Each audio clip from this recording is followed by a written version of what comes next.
He came back with flowers. Taewon stood in the marble foyer, holding a bouquet of white peonies, her favorites. The ones he hadn't bought in 2 years, with the practiced smile of a man who genuinely believed his wife had been sitting in that penthouse, waiting for him to decide if she was worth keeping. 8 weeks. He had asked for 8 weeks to clear his head. What he got was a woman who used every single day of those 8 weeks to dismantle the life he thought he controlled. Zariah Monroe set the divorce papers on the glass table between them. Then she looked her husband of 3 years directly in the eye. There's no pause button in a marriage, Taewon.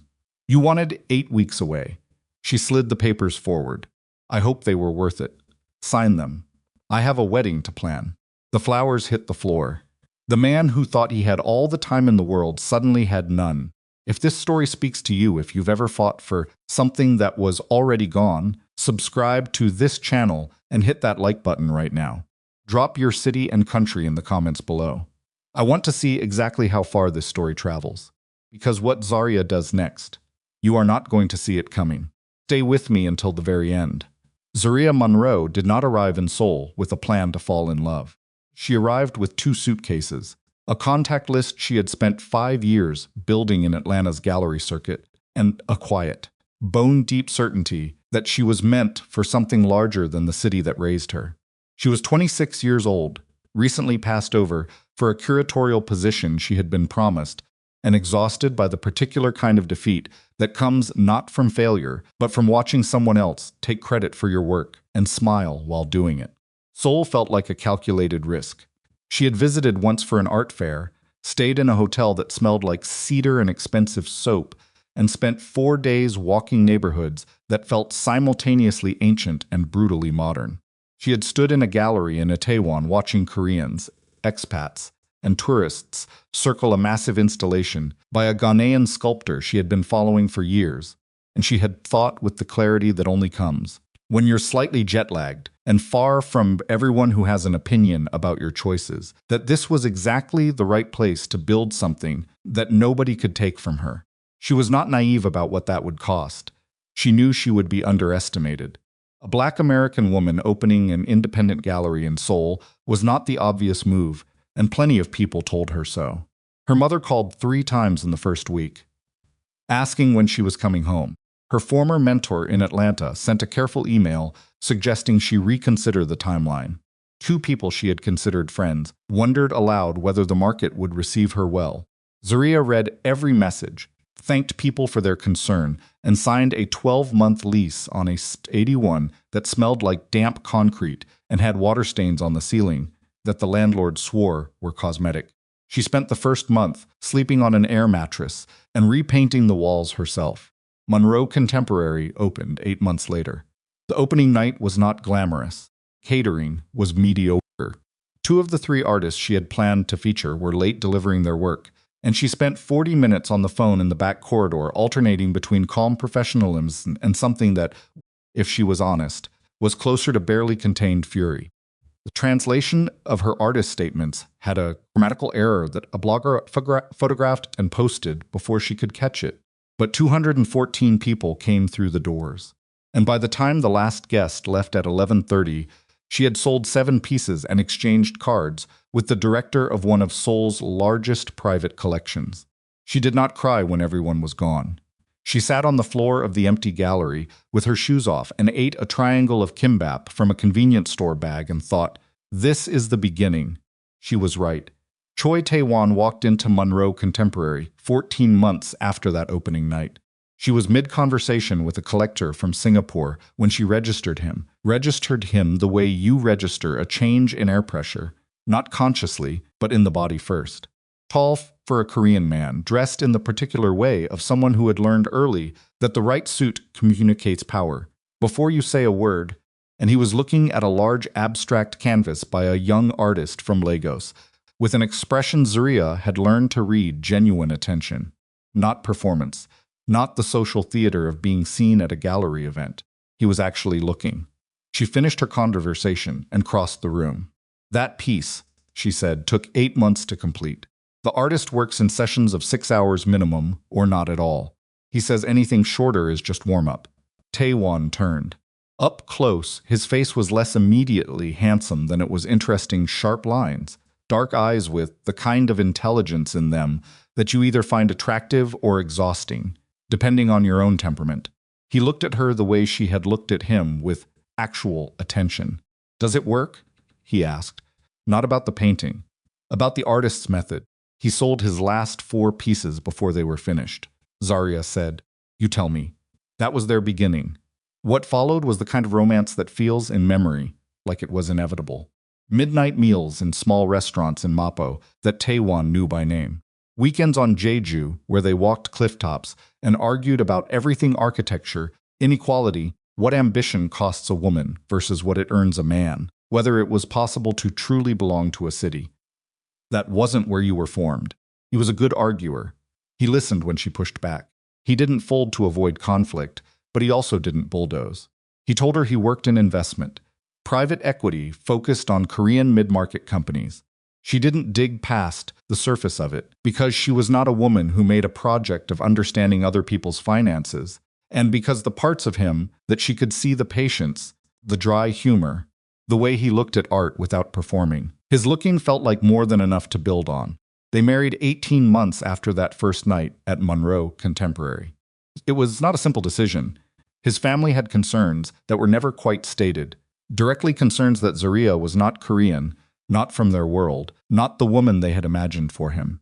Her family had concerns that were stated very directly, primarily by her mother, who flew to Seoul 3 months before the wedding, spent 4 days being given careful tours of the city, and pulled Zariah aside on the last evening to say, "He seems good. I just need to know you're not doing this because Seoul made you lonely." Zariah told her mother that she had been lonely in Atlanta long before she had been lonely in Seoul, and that loneliness was not a good enough reason to love someone, and not a good enough reason to leave them either. Her mother held her face in both hands for a moment, and then let her go. The wedding was small. A hanbok rented for the ceremony, her grandmother's earrings, a reception in the gallery space she had spent 2 years building with her own hands. She thought it was the happiest night of her life. She held that thought carefully, like something fragile, because she was not a woman who trusted happiness to last without attention and work. She was right to be careful. She just wasn't careful enough. The first year was good. The second year had fault lines she kept telling herself were normal. Every long-term relationship has pressure points, has moments of distance, has the particular quiet that settles in when 2 people are each grinding hard at separate careers and forget to check in at the human level. Taewon's absences started to lengthen. Business trips that ran an extra day, then 2, then sometimes a week. Explanations that answered the logistical question without touching the emotional one. Zariah, who was running a gallery that had by then expanded to a second space and was fielding inquiries from collectors in Hong Kong and Singapore, told herself she understood a demanding career because she had one too. But something else was happening that she only recognized later. As Monroe Contemporary grew, as Zariah's name began appearing in the Korean art press and then in international outlets, as she became not just the foreign woman running a gallery in Itaewon, but a genuine force in Seoul's contemporary art world, Taewon started pulling back in ways that weren't about busyness. He made small comments about her travel schedule, about the collectors she spent evenings entertaining, about whether her success was pulling them in different directions. He framed it as concern. He was good at that, wrapping something that felt like control in the language of worry, so that if she objected, she became the person who didn't take their marriage seriously enough to hear him out. She tried harder. She restructured her schedule. She came home earlier. She turned down 2 opportunities that would have expanded the gallery's reach because they required extended time in other cities, and she did not want to give Taewon another reason to feel like she was prioritizing her work over their marriage. She did not recognize, until much later, that she was doing all of this recalibrating alone. Then came the request. They were sitting in the kitchen on a Tuesday evening in November. Taewon had barely touched his food. He had been distant for 3 days in a way that felt different from the normal rhythms of his distraction, tighter, more internal, like he was carrying something he couldn't set down. He asked for a temporary separation. 8 weeks. Time to think. Sound seen. Time to figure out whether the marriage was something he could commit to fully, or whether they needed to have an honest conversation about the future. Zariah sat with that for a long time before she answered. She thought about the 2 years she had spent, trying to hold the shape of something that kept shifting under her hands. Sits. She thought about the trips she hadn't taken, the evenings she'd cut short, the careful calibration she had made, trying to meet him in a middle that seemed to move every time she got close. She thought about what 8 weeks of absence meant, when the person asking for it couldn't explain what problem the absence was supposed to solve. She said yes, not because she believed it would fix anything, but because she was tired in a way she hadn't been willing to name out loud until that moment, and because some part of her, the part that was not romantic, the part that had survived being passed over in Atlanta and repainting gallery walls alone and eating convenience store food off the floor, after opening night that part knew something was wrong in a way that 8 weeks of space would not repair. What she did not know yet was how wrong. 3 weeks into the separation, she went to Taewon's private study to retrieve a piece of documentation for a gallery lease renewal, something she had every right to access, a home that was still, legally, jointly theirs. The study was orderly in the particular way of a man who is meticulous about appearance. Bookshelves arranged, desk cleared. The folder was in the bottom drawer of the filing cabinet. It was not hidden well. It was if hidden, are hidden by someone who assumed they would never be looked for. Inside was an 18-month lease agreement for an apartment in Seochogu. Taewon's signature, executed 9 months ago. Beside his signature was another name, Yoon Hae-rin. Zariah stood in the study for a moment without moving. Then she kept reading. A lease was a lease. A shared apartment was a possibility, a friend, a family member, a professional arrangement, 1,000 explanations that weren't the one already forming in her chest. But then came the photographs. They had been printed, which struck her, the deliberate physical act of printing photographs in an era when everything stays on a phone. As if he had wanted them real, as if he had wanted to hold them. Hae-rin was beautiful in the uncomplicated way of someone who had never had to fight hard for spaces that were already made for her. She was smiling in the photographs, smiling beside Taewon at what appeared to be a birthday dinner, smiling in front of an apartment window with Seoul spread behind her, smiling in a photograph taken in a room painted pale yellow with a white wooden mobile hanging above a small crib, a nursery. Zariah turned to the last photograph, an infant boy, dark hair. Taewon's exact eye shape, the specific narrowing at the outer corners that she'd always found expressive, and now found like a door opening onto something she couldn't unopen. She did the math without wanting to. The child looked approximately 3 months old in the photograph. The lease had been executed 9 months ago. That put the beginning of this arrangement, the apartment, Hae-rin, the life being built in Gyeochogu at least a year and a half back into their marriage. The accusation that her career was pulling them apart. The request for 8 weeks of space, all of it rearranged itself in a single minute into a completely different shape. Taewon had not asked for 8 weeks to reconsider his marriage. He had asked for 8 weeks to settle the logistics of leaving it. Zariah replaced the folder exactly where she had found it. She checked that the drawer was closed. She walked back through the apartment, put on her coat, and left. She sat in her car for 11 minutes. Then she called her attorney. She did not cry. She had learned a long time ago from her mother, from Atlanta, from every room that had told her she didn't belong there, that grief does not require an audience, and that the most powerful thing you can do in the first minutes after a devastating discovery is to not be seen by anyone who can use your reaction against you. So she sat in the car, and she breathed, and when she was ready, she made the call, and then she did something that weeks later would change everything. She accepted an invitation to a private art auction in Busan. The drive to Busan took 4 hours. Zariah had taken the train a dozen times before for art fairs, for collector visits, for one memorable weekend 3 years ago when she and Taewon had rented a car and driven the coastal road with the windows down, and she had believed, in the uncomplicated way you believe things when you are happy and don't yet know the shape of what's coming, that she had built exactly the life she wanted. This time she drove herself. She needed the control of it, the specific monotony of highway and road signs, and the particular discipline of keeping both hands on the wheel while her mind ran scenarios she had no interest in stopping. She had told no one about the folder. Not her assistant, Minji, who had been with Monroe Contemporary since the second year and who noticed everything. Not her closest friend in Seoul, a Korean-Canadian photographer named Sarah, who would have arrived at the door within the hour if she had called. Not her mother, who would have been on the next flight from Atlanta, and whose love, while ferocious and real, came packaged with commentary. Zariah did not currently have the bandwidth to receive. The knowledge sat inside her chest like a stone that had been there long enough to feel almost normal. That was the part that disturbed her most, not the raw shock of it, which had lasted approximately 11 minutes in the car outside Taewon's study, but the way understanding had settled into her body afterward, with a terrible calm, as if some part of her had already known. As if the accumulation of 2 years of thin explanations and moving goalposts and the quiet erosion of being with someone who made you feel like your success was a problem to be managed had been building toward exactly this revelation, and her body had been preparing for it long before her mind was willing to catch up. She stopped once at a rest area outside Daejeon, got coffee from a vending machine, stood in the cold with the cup warming her hands, and watched trucks pull in and out of the lot with the indifferent rhythm of commerce that has no interest in anyone's personal catastrophe. She thought about the photograph of the boy. She thought about Taewon's eyes and a small face that hadn't asked to be born into the wreckage of someone else's choices. Then she finished her coffee, got back in the car, and drove.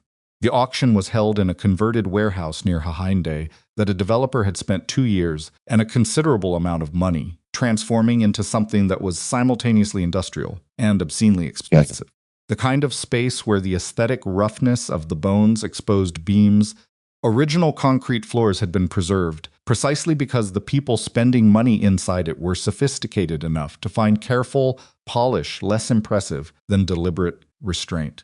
Zariah knew the host, a collector named Park Sung-jin, who had bought 2 pieces from Monroe Contemporary in the past year, and who sent invitations to events like this as a gesture of inclusion that was also, she understood, a form of social accounting. She was useful to him. Her eye was reliable. Her network had expanded to the point where her presence at an event communicated legitimacy in a way that cost him nothing and benefited him considerably. She accepted that calculus without resentment. Every room she had ever been in had operated on some version of it. She arrived 20 minutes before the preview opened. The warehouse was already filling collectors, a few journalists, gallery directors from Seoul and Tokyo, a group of European buyers whose body language could communicate the particular confidence of people who had been acquiring Asian contemporary art since before it was a fashionable portfolio decision. She recognized most faces. She cataloged them quickly and moved to the work. That was when she saw the painting. It was large, nearly 3 meters across, by an artist she had been tracking for 8 months. A Senegalese-born painter currently based in Dakar, whose work occupied a strange and genuinely uncomfortable space between figuration and something that resisted naming. The piece in front of her depicted what might have been a marketplace, or might have been a collapsed bodies in motion. Color used like pressure, the composition arranged, so that your eye kept searching for a center, and kept finding instead another layer of meaning, stacked behind the first. Zariah stopped walking. She was still standing in front of it when she became aware that someone had come to stand beside her. Not close enough to be intrusive, close enough to be deliberate. She did not look away from the painting. "He paints from memory," she said, not to the person beside her specifically, more to the room or to herself. "He says, photographs flatten things. He wants the distortion that happens when you reconstruct something you lived instead of something you recorded. Does the distortion make it more or less true?" She turned. Kang Do-hyun was 37 years old and looked exactly like what he was, which was, she would understand later, one of the more genuinely unusual things about him. Most powerful men she had encountered in Seoul moved through the world in a kind of protective blur. They were inaccessible in some fundamental way that had nothing to do with physical presence. Do-hyun's power was on the surface of him, in the stillness, in the way he occupied space without appearing to try. He was not performing calm. He simply was calm, in the way of someone for whom very few things in a room represent an actual threat. He was watching her, not the painting. "Depends on what you think truth is trying to do," Zariah said. "What do you think it's trying to do? Make you feel something you couldn't have accessed otherwise." She looked back at the canvas. Accuracy is for documents. Art is for the things that happen in the space between what occurred and how it registered. A beat of silence. "You're Monroe," Do-hyun said. "I am," she turned back to him. "And you didn't come to talk about the painting." Something shifted at the corners of his mouth. Not quite a smile. "No, but you made it worth trying." He extended his hand. "Kang Do-hyun." She shook it. His grip was direct without being demonstrative. "I know who you are," she said. "Most people do. Most people spend the first 5 minutes of a conversation trying not to show that they're nervous about it." She held his gaze steadily. "I'm not." Do-hyun studied her for a moment with an attention that was neither aggressive nor theatrical. It was the attention of someone who was genuinely registering new information. "No," he said. "You're not." They moved through the preview together without deciding to. It wasn't romantic. Not yet. It was two people who were sufficiently secure in their own assessments to simply talk without the performance layer that most social interactions in rooms like this one required. He knew shipping and construction the way she knew art, not as an intellectual exercise, but as a living system with pressure points and fault lines, and moments where the entire structure either held or didn't. He asked good questions. He didn't ask them to fill silence. She told him about the West African artist, about the months she had been spent to brief, why the Korean market was ready for this work before the European galleries got that there first. She talked about the specific economics of introducing artists whose cultural reference points were unfamiliar to who were sophisticated but not necessarily global in their tastes. He listened, the way people listen when they are not simultaneously preparing their response. By the time the bidding opened, they had been talking for 90 minutes. Do-hyun bid on 2 pieces. He won both without visible effort, which meant he had either done his research on comparable sales or he simply did not have a ceiling he was being asked to respect. Zariah suspected both. Afterward, there was dinner in a private dining space on the upper level 12 guests. Park Sung-jin as host, a meal that ran 3 hours and involved the kind of conversation that Zariah normally found genuinely engaging. Tonight she was performing engagement, while some separate, colder part of her mind kept running the arithmetic of the folder in Taewon's study. She was seated across from Do-hyun at the table.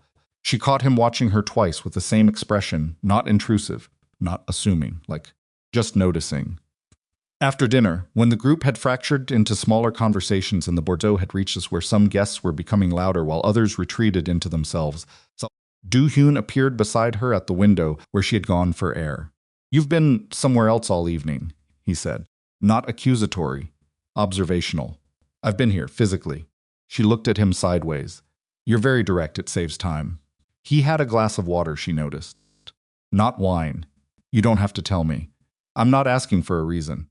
She didn't intend to. She had spent 3 weeks holding what she knew in a sealed compartment, and she had been managing it correctly and efficiently and with the kind of emotional discipline she had developed across 31 years of being someone who handled her own weight. "My husband," she said, "has a second family." She heard herself say it and felt the peculiar release of a thing that has been held tightly finally being put down. Do-hyun did not react with shock. He did not perform sympathy. He looked at her with the same quality of attention he had been giving her all evening and said, "How long have you known?" 3 weeks. "And before you knew for certain?" The question was unexpectedly precise. She paused. "Longer than I was willing to admit." "What are you going to do?" "I already called an attorney." She looked back at the city through the window. "I'm going to Busan for a painting. Then I'm going home to manage a divorce. And this weekend?" She turned to look at him directly. "Why?" "Because you drove 4 hours to stand in front of a painting by yourself," Do-hyun said. "And you've been at this dinner for 3 hours, without eating more than 6 bites. And if the next thing you do tonight is get in your car and drive 4 hours back to Seoul, I think you'll be fine, and I think it'll cost you something you won't get back." Zariah was quiet for a moment. The city lights across Hyundai moved on the water below them. "You're very observant for someone I met 3 hours ago." "I notice people," he said simply. "It's a professional requirement." She knew what that meant. She knew enough about the Kang family. Anyone who had spent 3 years in Seoul's elite circles had encountered the name, the whispers that trailed it, the way certain conversations went quiet and then resumed in a different register when it came up to understand that his professional requirements included things that had nothing to do with shipping contracts. She should have found that alarming. She found it instead almost restful. He was not pretending to be something other than what he was. She had spent 3 years with a man who was extraordinarily skilled at pretending, and the contrast was bracing. "One drink," she said. They found a bar 3 blocks from the warehouse that was loud enough for privacy. She had a glass of something she barely tasted. He had water again.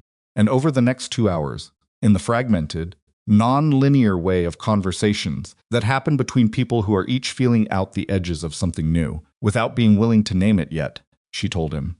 Not everything. Not the specific arithmetic of dates and photographs and the exact shape of the betrayal, but enough the 2 years of thin explanations.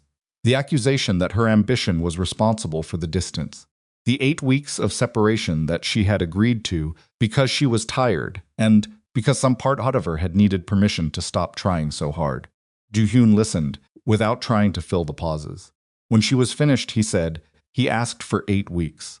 Yes. Not because he was confused. No.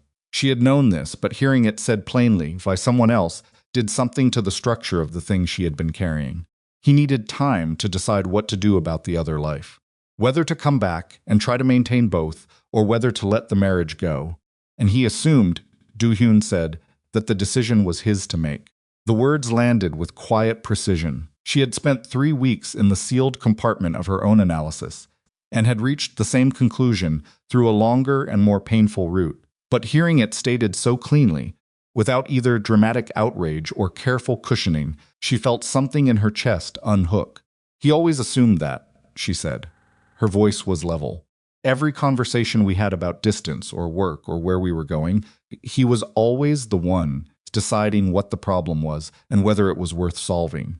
I was just supposed to adjust to whatever conclusion he reached. And you did, I tried.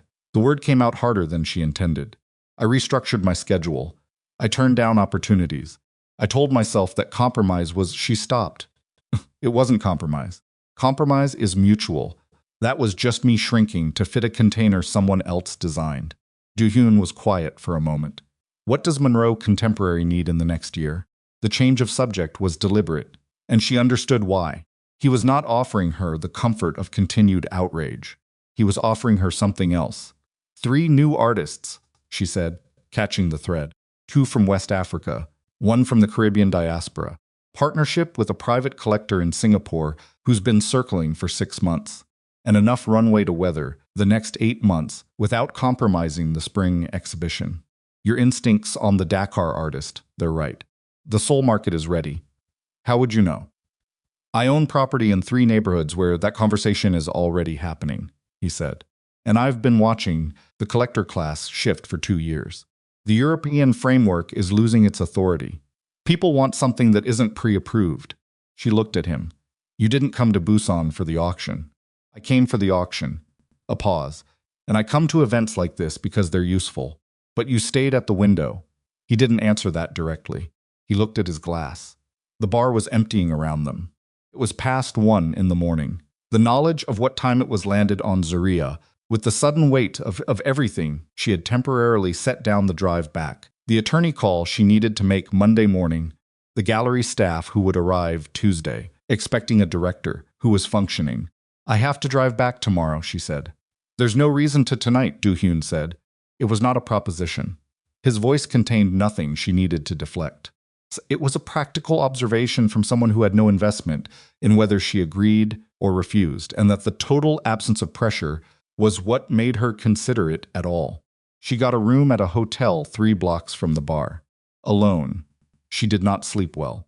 She lay in the dark and thought about the photograph of the boy, and about Taewon's eyes and a small face, and about the specific texture of a marriage she had been maintaining like a building with a compromised foundation patching surfaces, ignoring the fact that the structure itself could not hold. She thought about Do-hyun saying, he assumed the decision was his to make. In the morning, she walked to the ocean. The water was gray-green and cold in the early light, and she stood at the railing above Hyundai and felt the wind off the sea push against her, like something trying to get her attention. She had a coffee from a convenience store. Her shoes were wrong for the boardwalk. She stayed for 40 minutes anyway. Her phone had 7 messages from Taewon. She had been ignoring them since Friday. She read them now, in sequence, in the cold morning air. The first 3 were logistical. What time was she home? Had she spoken to the building manager about a maintenance request? Was she coming to dinner Sunday? The 4th, I've been thinking. I want to talk when you get back. I think we're ready. The 5th, sent 11 minutes later. I mean, ready to have a real conversation about us. I think the space has been good. The 6th, sent that morning. Zariah, call me. The 7th, sent 20 minutes ago. I have something I want to tell you. I think it's time to be honest.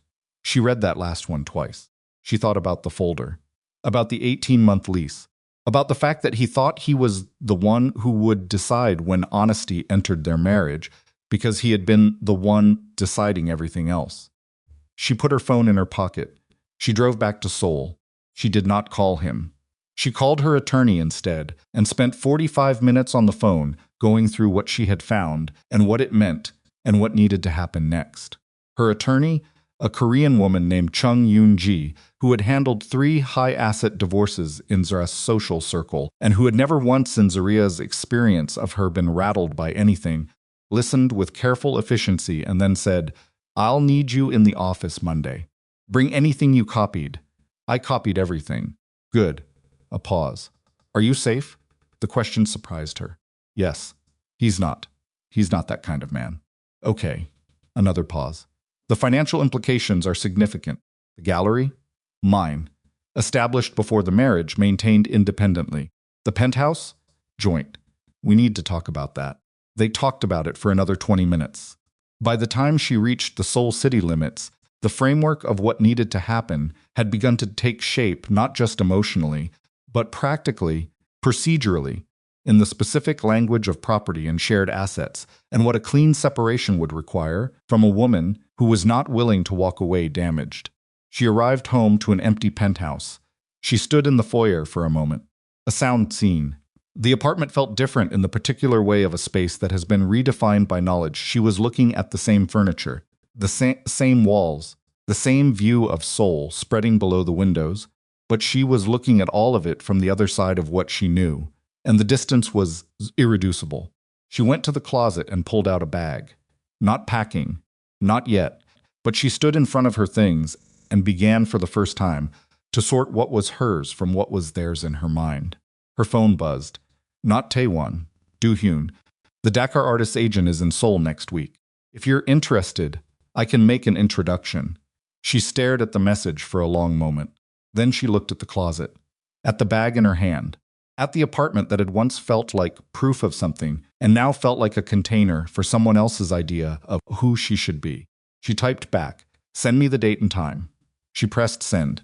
Then she set down the bag, walked to the kitchen, and made herself eat an actual meal for the first time in 3 days: eggs, rice, the specific domestic efficiency of someone who has decided to take care of herself because nobody else is going to do it and because she has work to do and she will need her full strength for what comes next. She did not know yet the full scope of what was coming. She did not know that Taewon would arrive at the penthouse 4 days later with the confident energy of a man who had finalized his plan and believed the hardest part was already over. She did not know what his face would do when he found out she had not been waiting. She did not know the exact weight of what she was walking toward with Kang Do-hyun, or what it would cost her, or what it would ultimately build. What she knew, standing in her kitchen in the early afternoon light of a Sunday in Seoul, eating rice and eggs with a kind of deliberate, exhausted calm, was this. She had 3 years, carefully, managing her half of a marriage, while the man she was managing it with had been building a different life in Seochogu, and assuming she would still be there when he was ready to tell her about it. She had been that patient. She would not be patient like that again. The introduction happened on a Wednesday. Do-hyun's assistant sent the details Sunday evening, a name, a time, a restaurant in Gangnam that Zariah knew by reputation, but had never been inside. The agent's name was Kwon Jae-seok, Korean-born, based in Paris for the last decade, representing a small roster of African and diaspora artists whose market value had been climbing steadily as recurrent collectors shifted their attention away from the familiar and toward work that had something to say that hadn't already been said in 300 previous exhibition catalogs. Zariah spent Monday and Tuesday preparing, not just research, though she did that thoroughly, artists' exhibition history, recent auction results, comparable gallery representation models, the specific economics of introducing Senegalese contemporary work into a Korean market that was sophisticated but still operated along lines of cultural familiarity that required careful navigation. She prepared the way. She always prepared for a meeting that mattered, which meant she went in knowing more than the other person expected and asking questions she already knew partial answers to, because the way someone fills a gap you've left for them tells you more about how they operate than any amount of direct inquiry. She also, because she was not someone who confused professional preparation with emotional armor, spent Monday evening acknowledging to herself that she was using the work as ballast. Something to hold weight that was otherwise distributed unevenly across a chest that hadn't fully expanded in 3 weeks. The attorney meeting had been efficient and cold in the productive way of conversations, where both parties understand that sentiment is not the point. Chung Yoon-ji had reviewed what Zariah brought photographs of the folder contents while standing in Taewon's study, every page of the lease agreement, every photograph, and had explained with careful precision what it meant for the asset division, the timeline, and the question of whether Zariah wanted to pursue anything beyond a clean dissolution. "You have grounds," Yoon-ji said. "The financial implications of the concealed apartment alone are significant. The child complicates the asset conversation, but doesn't change your position." "I don't want to punish the child," Zariah said. "That's a values decision, not a legal one." "I know, I've made it." Yoon-ji wrote something. "What about him?" Zariah thought about Taewon's text message. "I have something I want to tell you. I think it's time to be honest." The timed confession of a man who had decided the gap was about to close and was trying to get ahead of it. "I want it clean. I want what's mine. And I want it done before he understands what's happening." Yoon-ji nodded with the composed expression of someone who had sat across from many women at this particular table and who understood that the ones who came in, like this calm, prepared, already past the stage of hoping it wasn't true, were the ones who walked out intact. "I'll file for preliminary documentation by end of week," she said. "Don't tell him. Don't change your behavior. Let him think you're still in the 8 weeks." Zariah had done exactly that. It was not difficult. She had been managing her behavior around Taewon's assumptions for 2 years. She was extremely good at it by now. She returned his texts with short, neutral responses. "Home Sunday. Talk later this week." She did not ask about his messages. She did not give him the confrontation he was either dreading or, more likely, preparing to control. She let him hold the shape of his plan while hers took form beneath it. And then she went to Gangnam and met Kwon Jae-sok. The agent was 53, compact, with the slightly weathered look of someone who had spent decades moving between cities and had long since stopped trying to appear fully settled in any of them. He wore his suit jacket over a collarless shirt and drank his coffee black and spent the first 10 minutes of the meeting evaluating Zariah with the quiet efficiency of someone who had been fooled before and had adjusted his process accordingly. Do-hyun was not at the meeting. He had facilitated the introduction and then removed himself from it, which Zariah had noted and filed. He understood the difference between opening a door and walking through it for someone. Closed the meeting in 90 minutes, with a letter of intent and an agreement to speak again within 2 teeth. The artist's spring exhibition calendar had a gap that aligned with Monroe Contemporary's fall slot. There were numbers to negotiate and logistics to arrange, and the conversation was not finished. But the door was open in a way it had not been an hour earlier, and as Zariah walked out of the restaurant into the cold Gangnam afternoon, she felt something that was not quite happiness, but was adjacent to it, the specific satisfaction of a professional instinct confirmed, of a move executed cleanly, of evidence that the world she had built was still operating, even while the private structure of her life was in the process of controlled demolition. Her phone buzzed as she reached her car. "Do-hyun, how did it go?" She stood on the pavement with her keys in her hand and thought about the appropriate distance between gratitude and something else. "Letter of intent," she typed back. "Fall slot is viable." His response came in under a minute. "I expected nothing less." She put her phone away and drove back to the gallery. Minji was waiting at the door with the expression she wore when something had happened that she considered above her pay grade to manage alone, carefully neutral in the face, slightly rigid in the shoulders. Someone came, Minji said. Zariah's body registered it before her mind did. A tightening in the jaw, a slight adjustment in how she was holding her bag. Who? A woman. She didn't give her name. She said she was. Minji paused, and Zariah watched her choose the next words, with the uncomfortable care of someone who has been handed something hot. She said she was a friend of your husband's. Zariah was quiet for exactly 3 seconds. Did she come in? She waited outside for 20 minutes. Then she left. Minji held out a folded piece of paper. She left this. Zariah took the paper. She did not open it on the pavement. She went inside, through the gallery where 2 staff members were installing a new piece on the back wall, into her office, and closed the door behind her. She opened the note. The handwriting was careful. Not the handwriting of someone who had written this quickly or in distressed, deliberate strokes. Even the penmanship of someone who had made a decision and committed to it fully before putting pen to paper. My name is Yoon Hae-rin. I think we need to meet. I'm not your enemy. There are things about Choi Tae-won that you deserve to know before he tells you his version. Please call me. A phone number below the name. Zariah read it twice.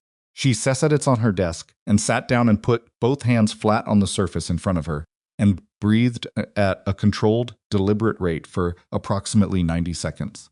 Then she picked up her phone and called the number. It rang 4 times. Then Monroe Zariah C? The voice was younger than Zariah had expected. Careful.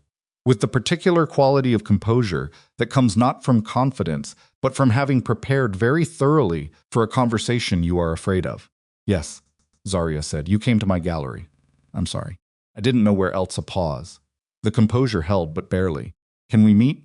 Not at your gallery. Somewhere neutral. Zariah thought about Yoon-ji's instructions. Don't change your behavior. Let him think you're still in the 8 weeks. Meeting with Hae-rin was not in that framework. She met her anyway. They sat in a coffee shop in Mapo that was busy enough to provide privacy through noise, the particular urban camouflage of being 2 women having a conversation in a room full of people having their own conversations. Hae-rin arrived first. Zariah saw her through the window before she went unrecognizable from the photographs, but also different. The photographs had captured a woman who was smiling. The woman sitting at a corner table with a cup of tea she wasn't drinking was not smiling.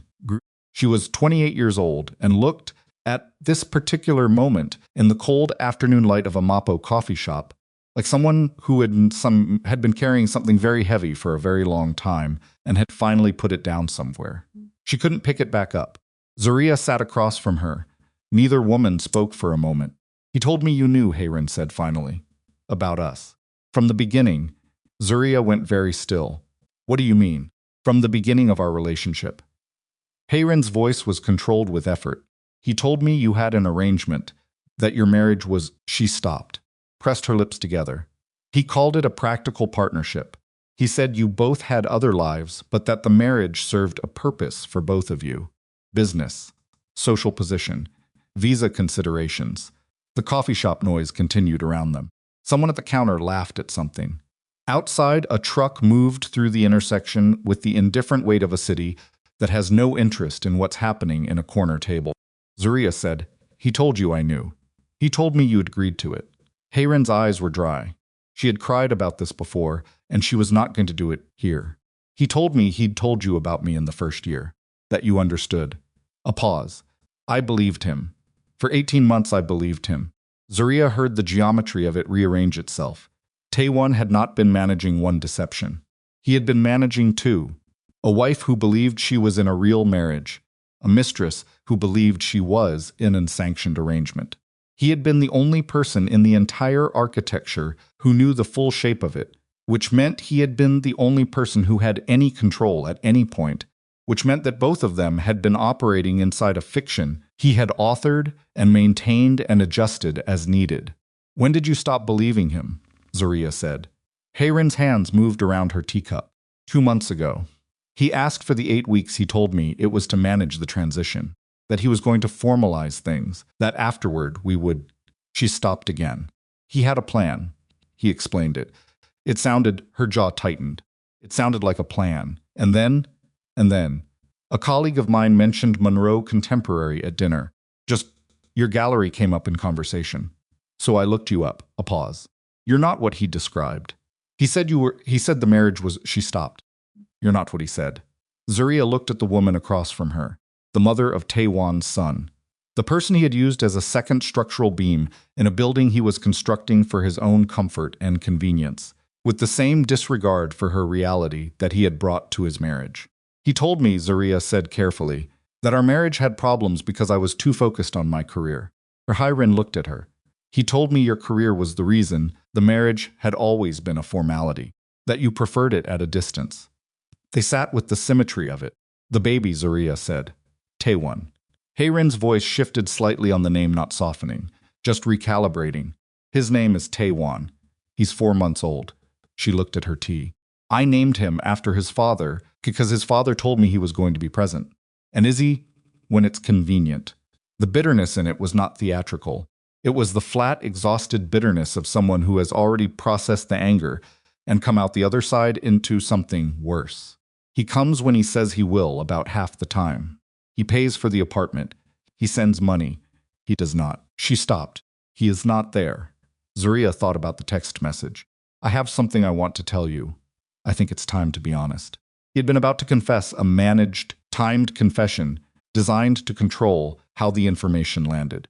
He had probably been planning to tell Zariah something minimal.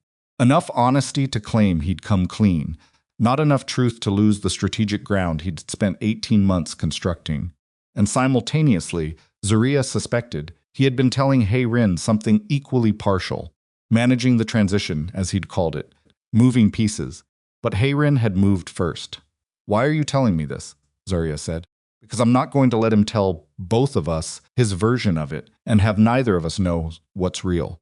Hae-rin finally looked up from the tea and met Zariah's eyes directly, and in that directness was something Zariah recognized, the specific look of someone who has decided that the cost of accommodation is higher than the cost of truth. And because my son deserves a father who actually has to take responsibility for the choices he made. He can't do that if he's still managing 2 separate stories. Zariah sat back in her chair.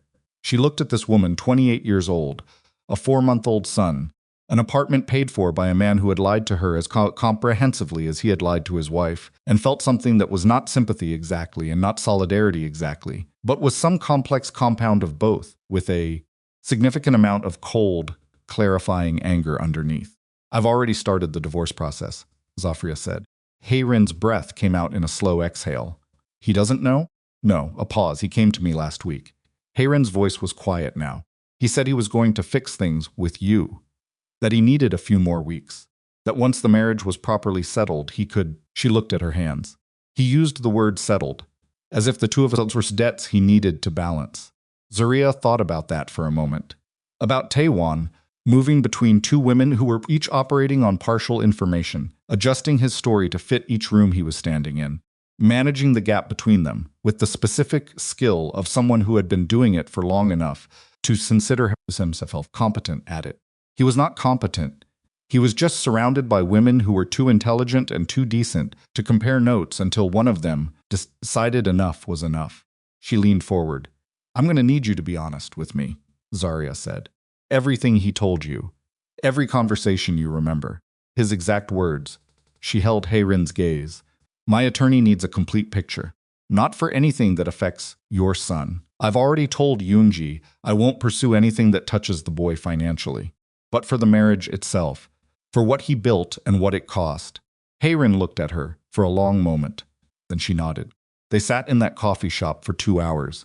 By the time Zariah walked out into the cold evening air of Mappo, she had a significantly fuller picture of the last 18 months than she had started, with not just the logistics of the apartment and the child and the financial arrangements, but the texture of Taewon's methodology, the careful division of information, the way he had framed each woman's knowledge of the other to prevent them from identifying the fiction until he was ready to control its revelation.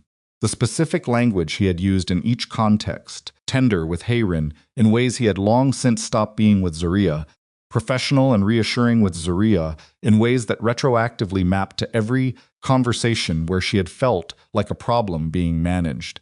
She had been a problem he was managing. That was the thing. Not the affair she had known about that for 3 weeks, and had processed the shape of it with the cold efficiency she brought to things that had to be survived rather than felt. Not the child who was innocent and real and deserved none of what was being built around him. What shattered something was the specific discovery that there had been a second lie inside the first one, that she had not just been betrayed by a husband who found someone else. She had been constructed, positioned, given a role in a narrative he had authored, in which her ambition and her career and the parts of her that required full presence and refused diminishment had been reframed as the explanation for why the marriage had always been a transaction. He had used her strength as the alibi for his own failure. She sat in her car outside the coffee shop and called Do-hyun.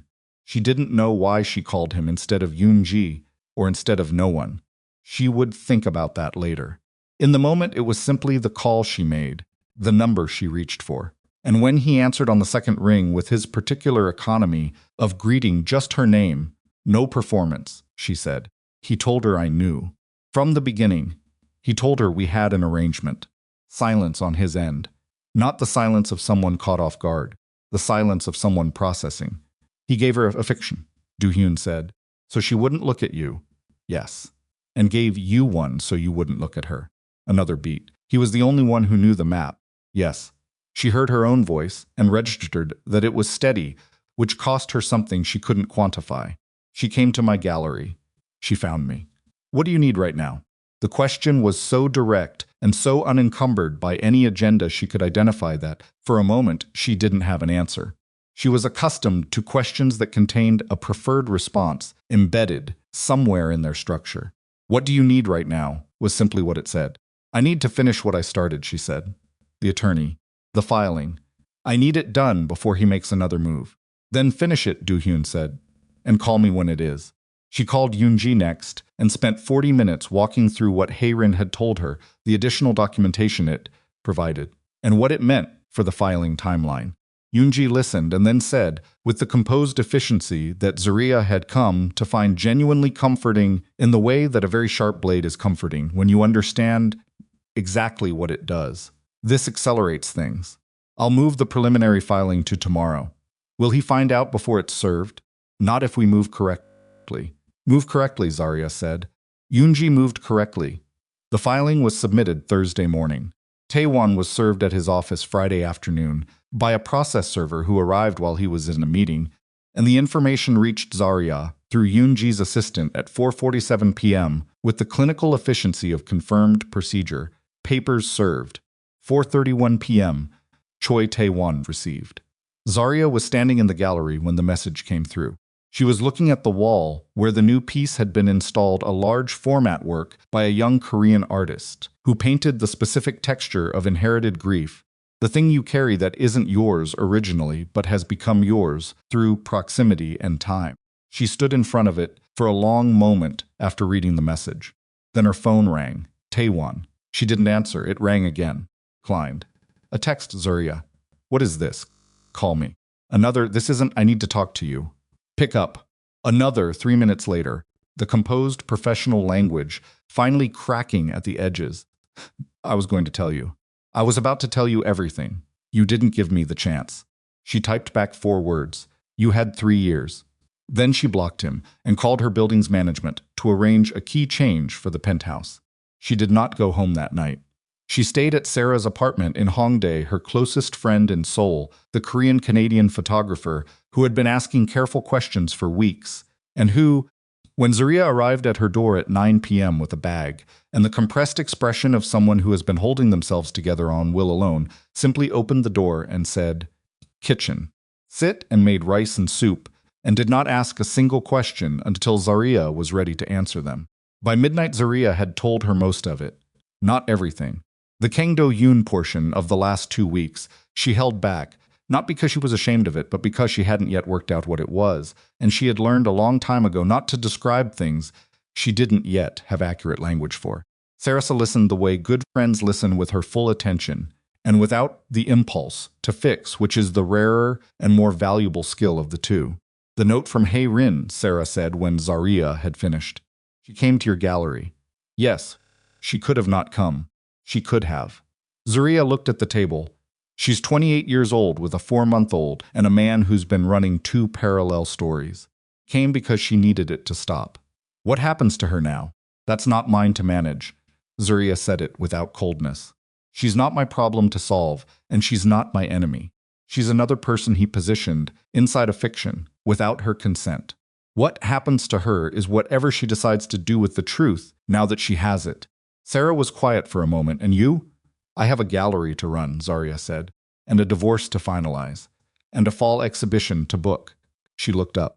And I'm apparently in the early stages of something I don't have a name for yet, with a man who runs a criminal organization. Sarah's expression shifted exactly once. Okay, she said carefully. Tell me about that. Not tonight, Zariah said. She slept in Sarah's second bedroom on sheets that smelled like cedar fabric softener and woke at 6 a.m. with the specific alertness of someone whose body has processed a night's worth of stress response and surfaced into a morning where the decisions have already been made and what remains is execution. She showered, borrowed a shirt, ate toast standing over Sarah's kitchen sink while the city came alive outside the window. Her phone had 41 messages she hadn't read. She read 4. 3 from Taewon through a secondary number she had apparently forgotten to block. 1 from Do-hyun sent at 7 a.m. The Dakar artist's agent confirmed the fall slot. Formal offer coming Monday. She responded to that one. Not the others. Then she went back to the penthouse.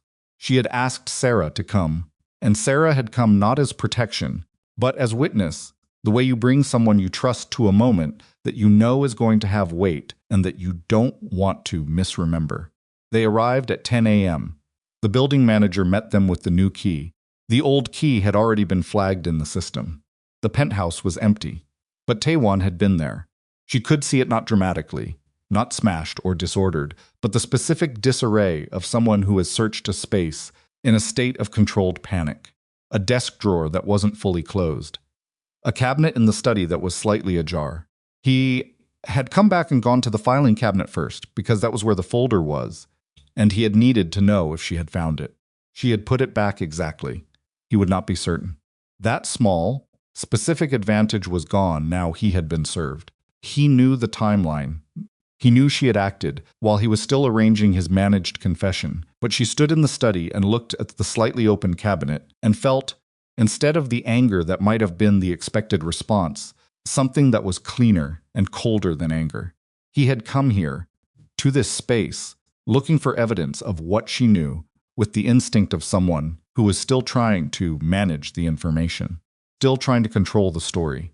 Even now, Sarah stood in the doorway of the study. He came back. Yes. Do you want to leave?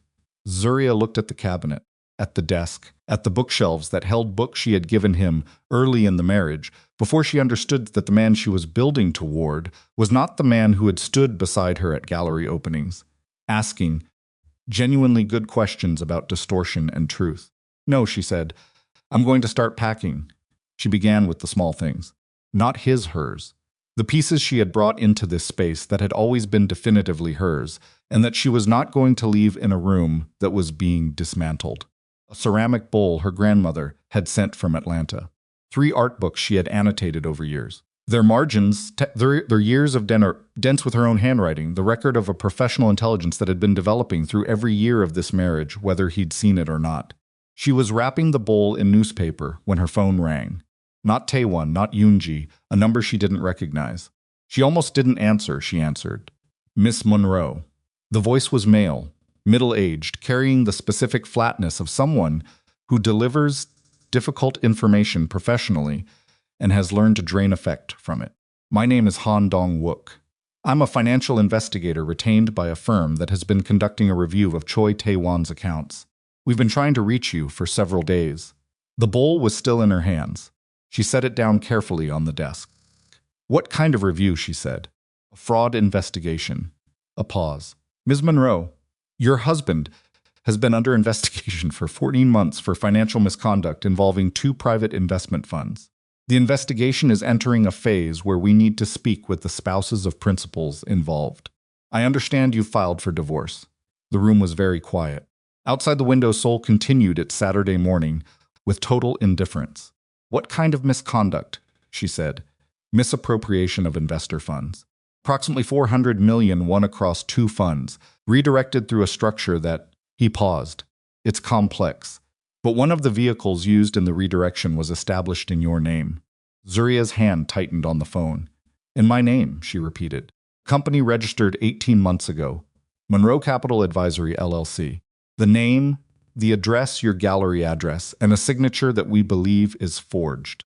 Ms. Monroe, we need to determine your level of knowledge, because right now you are named in a vehicle that was used to move money that does not belong to the parties who moved it.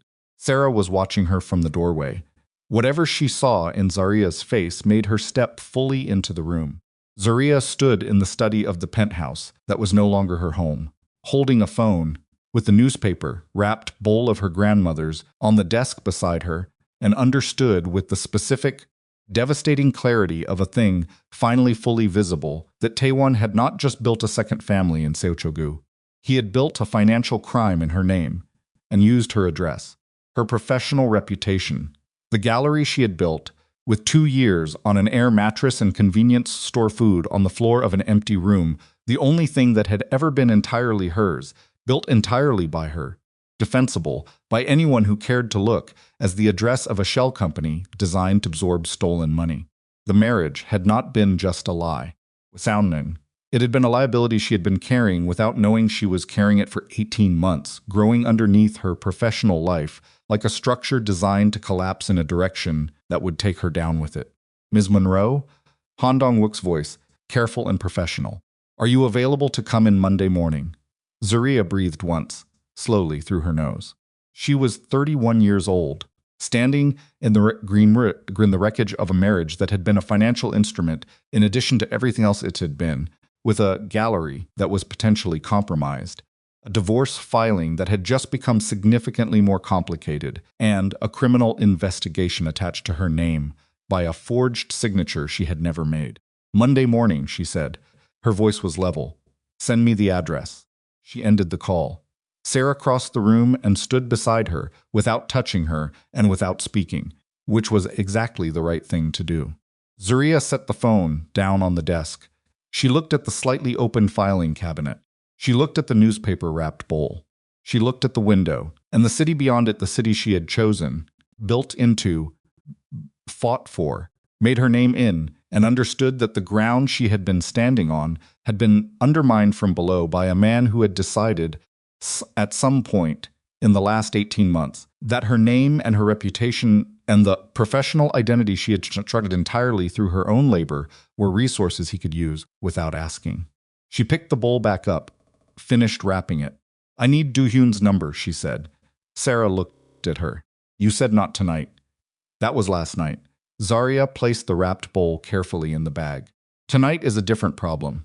She picked up her phone and made the call that would change the shape of everything that came next, not because Do-hyun could fix it, not because she was looking for someone to hand the weight to, a sound like green wood splitting, but because she needed someone in her corner who operated in the territory she had just been dragged into, and who would tell her the truth about what she was facing without softening it to protect her feelings. The phone rang twice. Do-hyun picked up. He used my name, she said. My gallery address. A shell company. 14 months of a fraud investigation that I knew nothing about, and I'm named in it. A silence that lasted exactly 4 seconds, the silence of someone recalibrating a picture that has just become significantly more serious. Where are you right now? Do-hyun said. The penthouse. Leave, he said. Take what you need. Don't leave anything you can't afford to have examined. And call your attorney before you call anyone else after this. I'm calling you first. I know. His voice was steady in the way she was coming to understand, was simply how he was not performed, not constructed. Just the natural register of someone for whom very few things represented a ceiling on what could be handled. I'll make some calls. There are people who know this investigation. I can find out exactly what you're in before Monday. Do-hyun. She stopped. Forced the next words out with the specific effort of someone who has been independent for long enough that asking for anything feels like giving something up. How bad could this be? He didn't rush the answer. She had asked him a real question, and he gave it the time it required. It depends on the documentation, he said finally. If the forgery is clean and provable, you're a victim of identity fraud, and the investigation works in your favor. If he built the structure carefully enough that the paper trail implicates you, a pause. Then you need the best attorney in Seoul, and you need her before Monday morning. Yoon-ji is good. Yoon-ji is a divorce attorney, Do-hyun said. You need someone who works in financial crime. Zariah looked at the filing cabinet, at the city outside the window, at the bag on the desk with her grandmother's bowl inside it, wrapped in newspaper, already packed for life. She was going to have to rebuild from a foundation that had just been revealed as rotten, in ways she hadn't imagined when she thought she was simply surviving a marriage that had already ended. Send me a name, she said. The name Do-hyun sent was Lim Byung-chul. Zariah had the number before she reached the lobby of the penthouse building. She called from the car while Sarah drove. Zariah had handed over the keys without discussion because her hands were not entirely steady and she was not going to pretend they were. She pressed the phone hard against her ear and listened to it ring twice, 3 times, 4, and was preparing herself for voicemail when the line connected. Lim Byung-chul. The voice was graveled, unhurried, the voice of someone who had been woken from sleep before and had long since stopped being bothered by it. My name is Zariah Monroe. Kang Do-hyun gave me your number. A beat. Monroe Contemporary. Taewon. Yes. Do-hyun said you'd call another beat. Tell me what you know, she told him. All of it, the fraud investigators call. The shell company, the forged signature, the gallery address, the 14 months of investigation she had been sealed out of, while her name was being used inside it. She spoke in the flat, sequential way she had learned to deliver information that mattered no editorializing, no emotional framing, just the structure of what had happened and when. Lim listened without interrupting.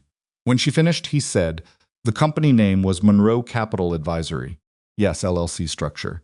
Registered 18 months ago. That's what he said. 18 months ago you were… A pause she could feel him using. 14 months into the marriage. Yes. He registered it early. Lim's voice was not sympathetic, not cold professional in the way that had nothing to do with distance and everything to do with competence. That tells me something about the planning. This wasn't improvised. He paused again. Monday morning with Han Dong-wook, you're going. Yes, I'm coming with you. Not a question. Don't speak before I arrive. Don't answer questions in the lobby. Don't make small talk with the receptionist. Don't confirm or deny anything to anyone in that building until I'm in the room. Understood. Send me everything your divorce attorney has. Tonight. It's Saturday night. I'm aware of what night it is, Lim said without inflection. Send me everything tonight. She sent it from the car while Sarah navigated toward Hongdae. Then she called Yoon-ji, who answered in the careful tone of someone who had been expecting the call since Friday's service, and explained what had come from Han Dong-wook. Zoom-jian's lasted exactly 2 seconds. The silence of a competent person reconfiguring a picture that has just become significantly more complicated. The divorce filing becomes more complex, Yoon-ji said. I know. If he's under criminal investigation, and you're named in one of his vehicles, Lim Byung-chul is taking Monday. Another pause. Shorter. Good, he's the right call. A breath, Zariah. I need to ask you directly. Is there anything, any document, any account, any conversation where you might have? No, Zariah said. The word came out flat and certain, because it was both of those things. I didn't know. I didn't sign anything. My gallery address was used without my knowledge or consent. Okay. Yoon-ji's voice settled. I'll prepare what Lim needs and send it tonight. The weekend passed in the way of weekends that are holding the shape of a normal life over something that is anything but. Zariah stayed at Sarah's. She slept badly both nights, not the panicked sleeplessness of someone overwhelmed, but the alert, grinding sleeplessness of someone whose mind will not stop running the board. She ate. She answered Minji's weekend messages about gallery logistics with the competent brevity of a director who was functioning. She did not look at the 40-something messages from Taewon, accumulating in the secondary inbox. She had not yet fully blocked. Sunday afternoon, Do-hyun came to Sarah's building. He did not come inside. He texted from the street. I'm outside. 10 minutes if you want them. She went down. He was standing beside a car that communicated money without performing it dark, understated, the kind of vehicle that does not need to announce what it cost. He was in a jacket and dark trousers, no tie, and he looked precisely as he always looked, which was like a man who had decided long ago that there was no version of a situation he could not handle, and had been proven right often enough that the decision had stopped requiring maintenance. She stood on the pavement in front of Sarah's building and looked at him. You talked to Lim, she said. Yes. And the shell company is real. The address is yours. And the signature on the registration documents does not match your known signatures across the marriage's legal paperwork. He said it directly, which she had come to understand was simply how he operated. He did not cushion things that did not require cushioning. Lim thinks the forgery will hold up under forensic examination. That's your strongest position going into Monday. What's my weakest? 14 months of an investigation in which your name and address appear on a company that moved money. Prosecutors are not obligated to believe. Innocent parties are innocent. They are obligated to follow documentation. He looked at her steadily. Lim is very good at making documentation speak clearly. How do you know him? A pause that lasted exactly the right amount of time, long enough to be honest, short enough not to be theatrical. He's worked for people connected to my family before.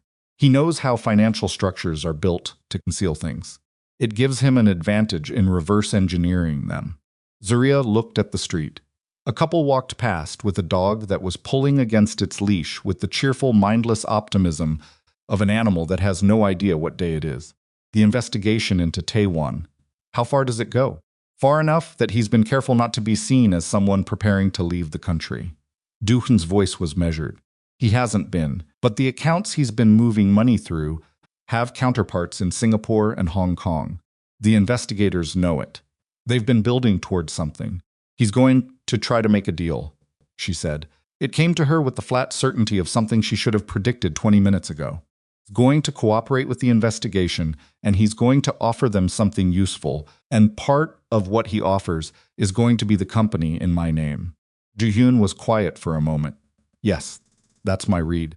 He set it up that way. The cold was getting into her through her jacket, but she didn't move toward the building. Not necessarily deliberately, or maybe deliberately. I don't know how far ahead he planned, but the structure of it means that if he needs to give them something, he can point to Monroe Capital Advisory and say it was mine. And you have no documentation proving otherwise except the forgery. And the forgery, which Lim will make very clear. Do-hyun looked at her. Zariah, he's not going to succeed in making this yours. He built it quickly and not cleanly, and the forensic trail is going to show that. But it's going to be a fight. I know how to fight, she said. Something shifted in his expression, not quite a smile, but its approximate location. Yes, he said, I know.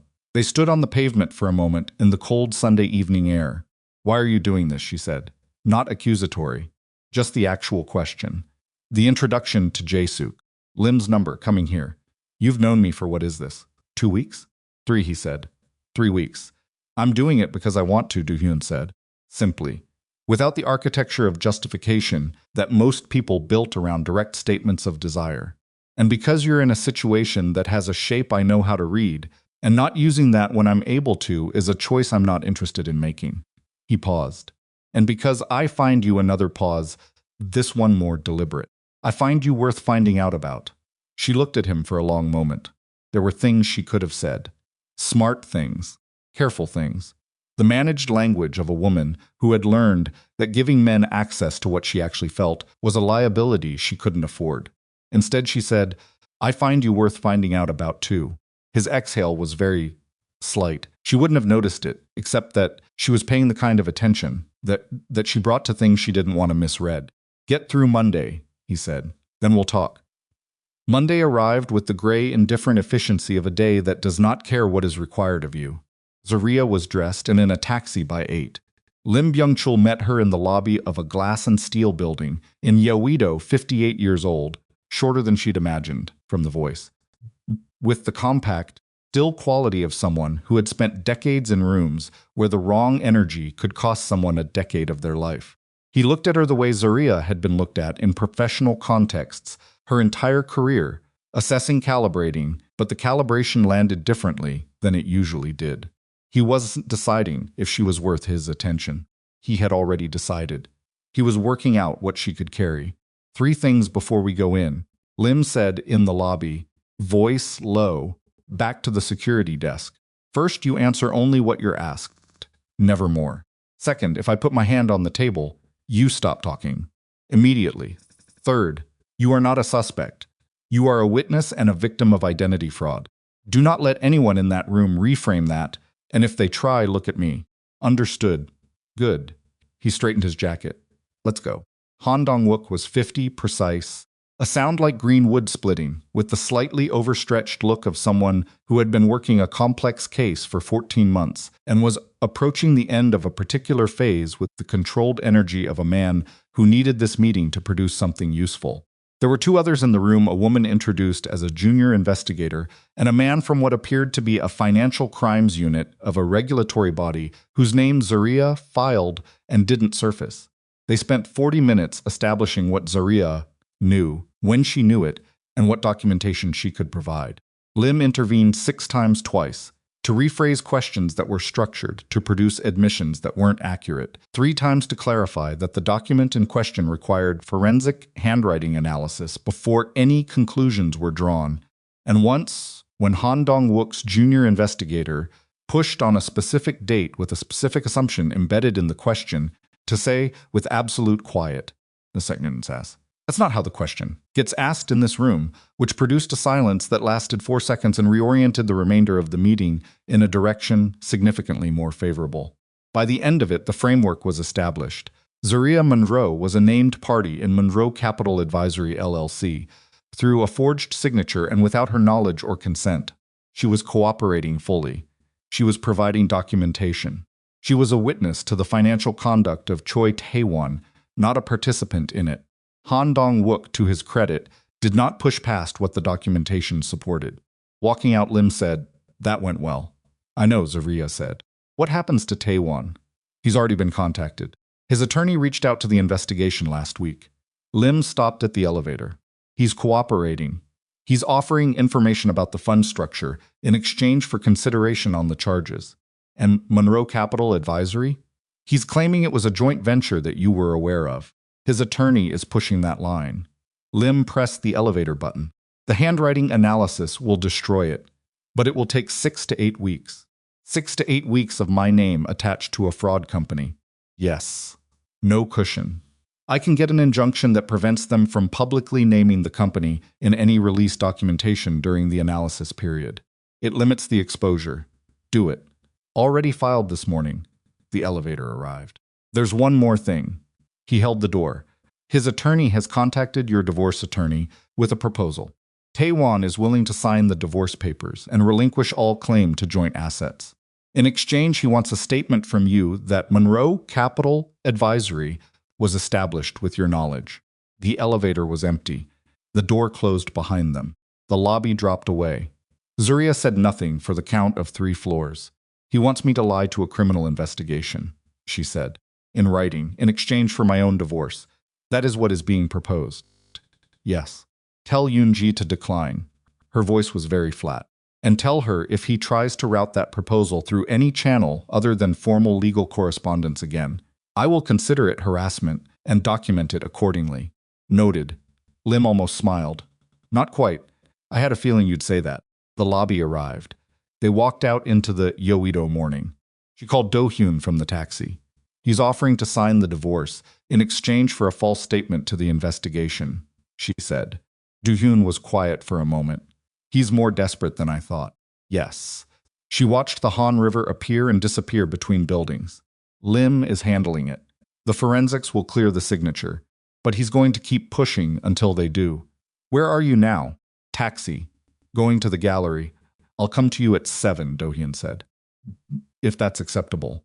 She thought about the 3 weeks of careful, patient, entirely undramatic accumulation of time with a man who operated in a world she was not naive about and who had not once, in any of those 3 weeks, made her feel like a decision he was managing. 7, she said. "Yes." She worked the rest of the day with the particular high-functioning focus of someone who has learned to partition, to keep the crisis in its compartment and the work in its own space, and to not let the walls between them get thin. Minji noticed something was off and had the grace not to push. The two junior staff members, Nunsum and Samet, on installation prep, and gave Zariah the professional space she needed without knowing they were giving it. At 4:15, Taewon walked through the front door of Monroe Contemporary. He had not called. He had not texted to this number. Suits? He had simply arrived in a suit that was slightly wrong, in the way of a man who had dressed with care but whose hands had not been entirely steady while doing it. A sound like green wood splitting, with the expression of someone who had spent the weekend in a room with his own thoughts and had come out of it, looking like the room had won. Minji was at the front within seconds. Zariah, at the back of the gallery reviewing installation notes, heard Minji's voice change register and looked up. She walked forward. Not quickly, not slowly. Tae-won saw her, and something in his face did the complicated thing that faces do when the person wearing them has been rehearsing a conversation for 72 hours and is suddenly confronted with the reality that the other person is not going to perform the role that was written for them. "I need to talk to you," he said. "This is my place of work," Zariah said. Her voice was even. "You don't get to come here. You're not answering." Minji. She did not look away from Taewon. "Please take your break now." Minji left with the efficient invisibility of a woman who understood exactly what she was being asked to do and why. The gallery was otherwise empty. Monday afternoon, no visitors. The installation pieces half hung on the back wall. The space between them was approximately 4 meters of polished concrete floor and the accumulated wreckage of a marriage. Taewon started talking. She had expected the managed confession he'd been building toward the version where he controlled the framing and the sequence and the amount of responsibility he was accepting, calibrated to produce a specific reaction. She had been ready for that. She had her response for that. What came out, instead, was something rawer and less constructed, and it caught her slightly off guard, not enough to change anything, but enough that she registered it as real in a way that the managed version would not have been. "I was going to tell you," he said. "Not the way it came out. I was going to sit down with you and you were going to tell me your version," Zariah said. "Edited for minimum damage to your position. I was going to... You registered a company in my name." The words came out level and cold, and with the weight of something she had been carrying since Saturday evening. "My name, my address. Without telling me. Without asking me.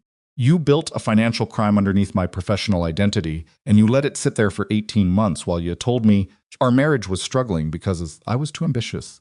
Taewon's face went through several things rapidly. "The company," he started. "Don't." The word landed hard enough to stop him. "I have been to the investigators. I have an attorney who does nothing but financial crime. I have the handwriting analysis scheduled. Do not stand in my gallery and try to explain the company to me as though I am someone who doesn't understand what was done." Composure cracked. Not dramatically. Taewon's not a dramatic man, which had always been one of the things she'd respected about him, and which now felt like a quality she'd entirely misread. It cracked in the specific way of someone who has been depending on a narrative and has just watched it fail to hold. "I needed it," he said. "The structure. I needed something that wouldn't trace back to you, to the fund." He ran a hand across his face. "The fund was already in trouble when I set it up. I thought I could recover the loss before anyone noticed. I needed a vehicle that had clean standing. Your gallery had..." "Say that sentence again," Zariah said quietly. He stopped. "Say that sentence." "Your gallery," she stepped closer. Not threatening, deliberate. "Say what you were going to say." Taewon looked at her, and for a moment, a single unguarded moment, she saw past the suit and the composure, and the years of careful self-presentation to the man underneath it, and what she saw was someone who had been frightened for 14 months, and had been managing that fear with the only tools he had, which were deception and compartmentalization, and the assumption that the women in his life would stay in the places he'd assigned them. "I'm sorry," said. It came out smaller than anything she'd ever heard from him. "I know you are," she said. "You're sorry because it didn't work. You're sorry because Hae-rin came to my gallery. You're sorry because you've been served and investigated and you're out of moves." She held his gaze. "You are not sorry because you built it. You would have kept building it if you hadn't run out of road." He didn't deny it. That was the thing. He stood there in her gallery in his slightly wrong suit, and he did not deny it, and the not denying was its own kind of confession, more honest than anything he had said in 2 years of marriage, which meant the most honest moment they had ever shared was this one, standing in the wreckage of everything he'd built at her expense. "Sign the divorce papers," she said. "Not because of any arrangement or exchange. Not because of what your attorney is proposing to mine. Because it's done, Taewon. It has been done for a long time. You just kept building rooms over it so you wouldn't have to look at the foundation." He was quiet. "Hae-rin's son," she said, and his shoulders moved at the boy's existence being named in her voice. "He didn't make any of these choices. He deserves a father who is in one place." She paused. "You can't be in one place until you stop trying to be in 3. Something moved across Taewon's face that was too complicated to name. Not quite grief, not quite relief, some compound of both, and a significant amount of something that looked, unexpectedly, like exhaustion. "The investigators," he said. "They're going, that's your problem to manage," Zariah said. "Not mine. Not anymore." He nodded. Once. The nod of a man who has reached the end of an argument he didn't really believe he was going to win. He left. Zariah stood in the empty gallery for 60 seconds after the door closed. Then she called Yoon-ji. "He'll sign," she said. "Don't give him anything for it. He's out of leverage." "I'll have the papers to him by end of week," Yoon-ji said. "Good." She worked until 6:30. Sent Minji home at 6. Locked the gallery. Went upstairs to the small office above the main floor that she had set up in year 2 as somewhere to take calls that required privacy, and she sat in the chair behind the desk and pressed both palms flat on the surface and held them there for a moment, the way she had sat in Taewon's study with the folder in front of her and the terrible calm of someone who has just seen the true shape of something. Then she straightened. Do-hyun arrived at 7 exactly. She buzzed him up without going down, and when he came through the office door, filling it in the specific way of a man whose physical presence does not require performance, he looked at her with the quality of attention she had come to understand was simply how he engaged. With everything he considered worth his full regard. "He came here," Do-hyun said. "Not a question, yes. How did it go?" "He'll sign." She leaned back in the chair. "He's finished. The investigation is going to take what it takes, and his attorney is going to negotiate what he negotiates, and none of it is mine to carry." Do-hyun sat in the chair across from her, not at the edge of it, not performing casual, just sitting the way someone sits when they intend to stay. "And the company?" "Lim's injunction holds for now. The handwriting analysis comes back in 6 to 8 weeks. After that, it's over. And until then, I run my gallery, I finalize my divorce, and I don't let anyone make Taewon's choices my identity." She looked at him directly. "You said we'd talk. After Monday." "I said that. So talk." Do-hyun looked at her for a moment with that quality of attention that felt like being taken seriously in a way she had not felt in a long time. "I want to be honest with you about what I am," he said. "Not because I think you don't know. You do. But because I've spent a long time in rooms with people who were either afraid of it or trying to use it, and I don't want either of those things with you." "I'm not afraid of you," Zariah said. "I established that in Busan." "I know." Something in the corner of his mouth. "What I am involves things that don't resolve cleanly. There are people who have reasons to be dangerous to anyone connected to me. The legitimate side of the business is real, and it's growing, and that's the direction things are moving. But the full picture is complex," she said. "Yes, Do-hyun." She folded her hands on the desk between them. "I just spent 3 years married to a man who told me simple stories about complicated things. I am not looking for simple. I'm looking for honest." He held her gaze. "Start now," she said. "All of it. What you are, what the Kang family is, what being connected to you costs, and what it builds. I'll ask questions, and I want answers that don't have anything managed out of them." Do-hyun leaned forward, put his own hands on the desk, close to hers but not touching, and he told her. He talked for 40 minutes. She asked 18 questions, some of which visibly surprised him, not the questions themselves but the precision of them, the way she was tracking the structure of what he was describing rather than the surface of it. He answered all 18. Twice, she pushed back when an answer felt like it was gesturing around something rather than at it, and both times he paused and then gave her the version without the gesture.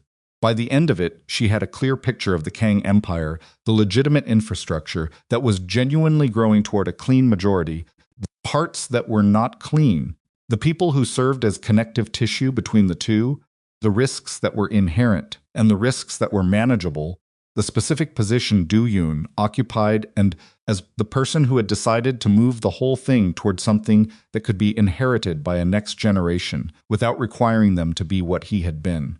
"You're building an exit," she said. "A transition," he said. "It takes a decade. I'm 6 years in, and in the meantime, it is what it is." He held her gaze. "I won't pretend it's something cleaner. I'm not asking you to." She looked at him. "I'm asking you what you want from me, in plain language." Do-hyun was quiet for a moment that felt like the moment before something shifts. "Partner," he said. "Not someone who follows my lead. Someone who pushes back. Someone whose judgment I trust in the rooms where I'm too close to the thing to see it clearly." He paused. "Someone who knows what I am and chooses to be here anyway. Not because of what I can provide. Because she wants to," Zariah said. "Yes."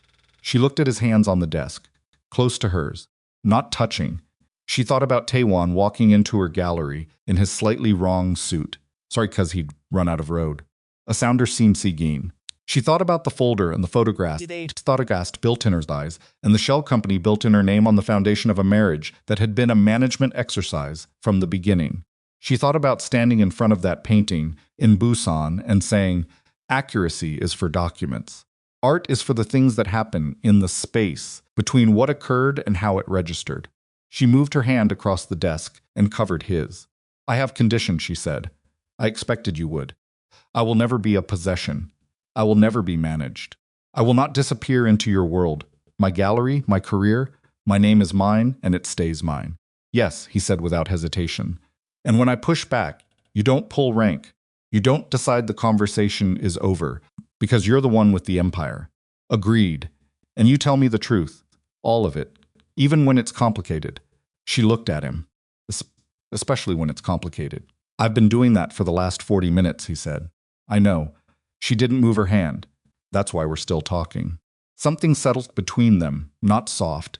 Nothing about it was soft, but solid in the way of something that has been built correctly and will hold the weight that's put on it.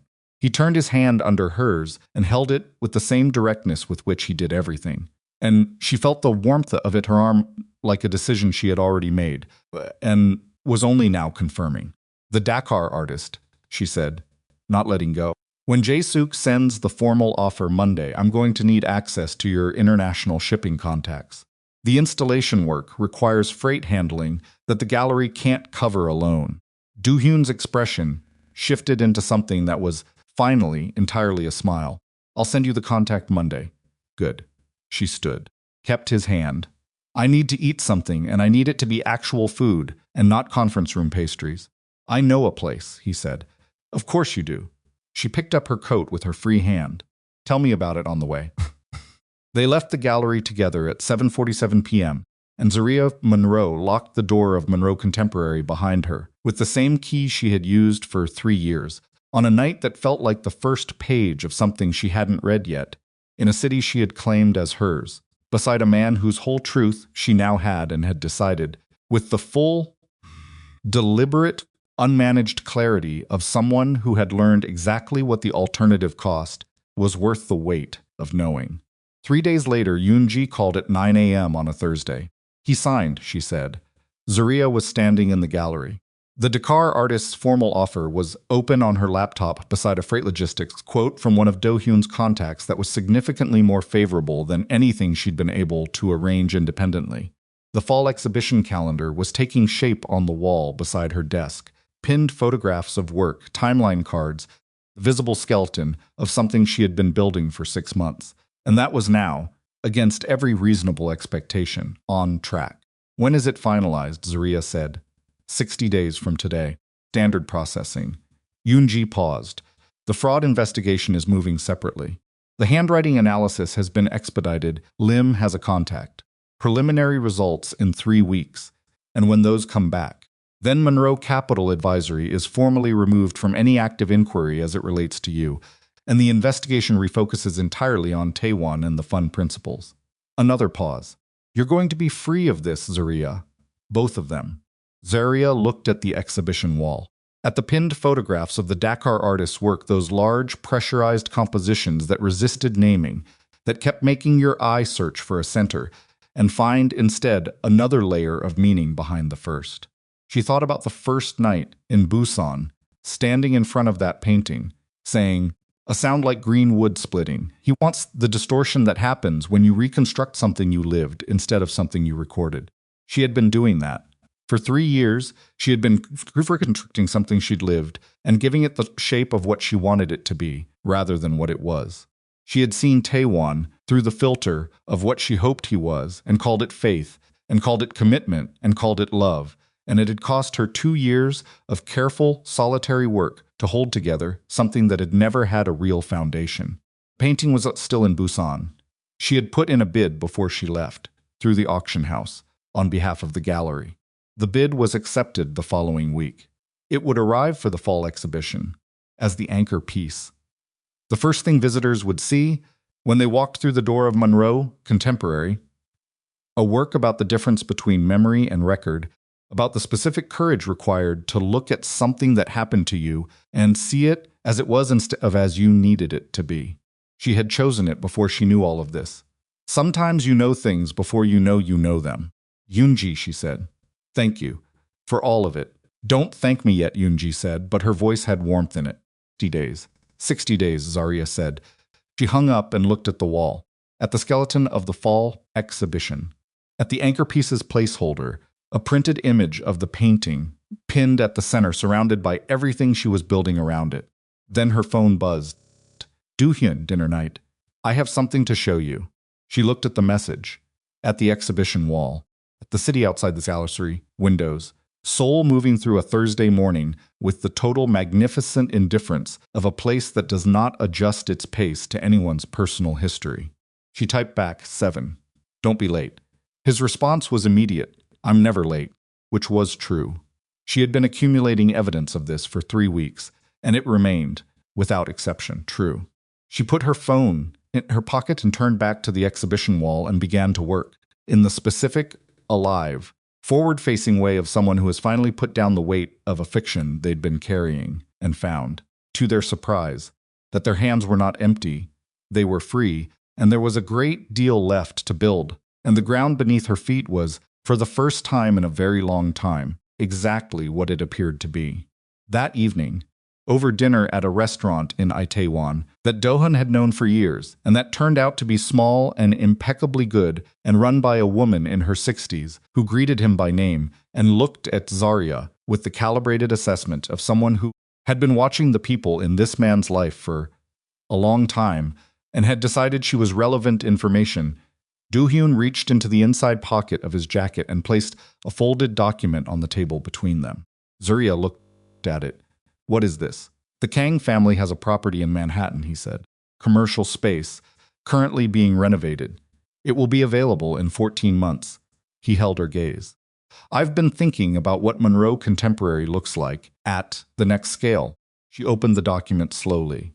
The address was in Chelsea. She looked at the floor plan, at the square footage, the renovation specifications, the high ceilings, the natural light sources, the layout of a space designed with exhibition in mind, capable of the kind of large format work that the Seoul locations could not accommodate. She looked up at him. "You're not giving me anything," she said. Not a question, a line she was drawing. "I'm not giving you anything," he agreed. "The gallery would hold the lease independently. Market rate, formal agreement, your name on the contract. I have the property, you have the vision. It's a transaction." A pause, with additional dimensions. "Additional dimensions," she said. "Yes." She looked at the floor plan again. Chelsea. 14 months. The fall exhibition in Seoul would be finished by then. The Dakar artist's representation would be established.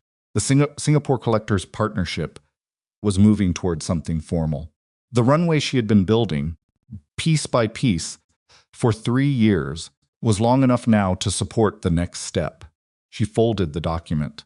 She looked at Kang Do-hyun across the table, the feared, precise, honest, complicated, patient man who had stood beside her at a window in Busan and said he assumed the decision was his to make and had understood in 4 words what 2 years of marriage had never managed to name. 14 months, she said. Yes, I'll need full independence on curatorial decisions, of course. And the freight logistics arrangement for the Seoul to Manhattan pipeline needs to be formally contracted, not informal. I'll have the contract drawn up. And I want the renovation plans reviewed by someone I choose, not someone you choose. Agreed. She picked up her wine glass. He picked up his water. They held them for a moment across the table, above the Chelsea floor plan. In the small Itaewon restaurant, in the small Itaewon 60s, was watching from across the room, with the carefully composed expression of someone who's been waiting a long time to see something worth watching.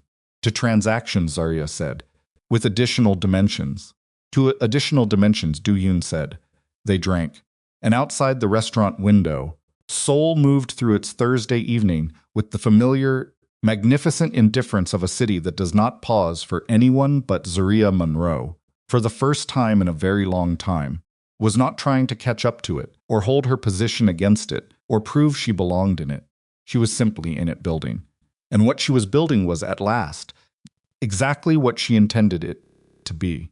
The divorce papers were signed, and the 60 days were counting down, and the fall exhibition was taking shape on the wall of the gallery she had started on an air mattress, satin, and across the table sat a man who had told her the truth about what he was, and waited to see what she did with it.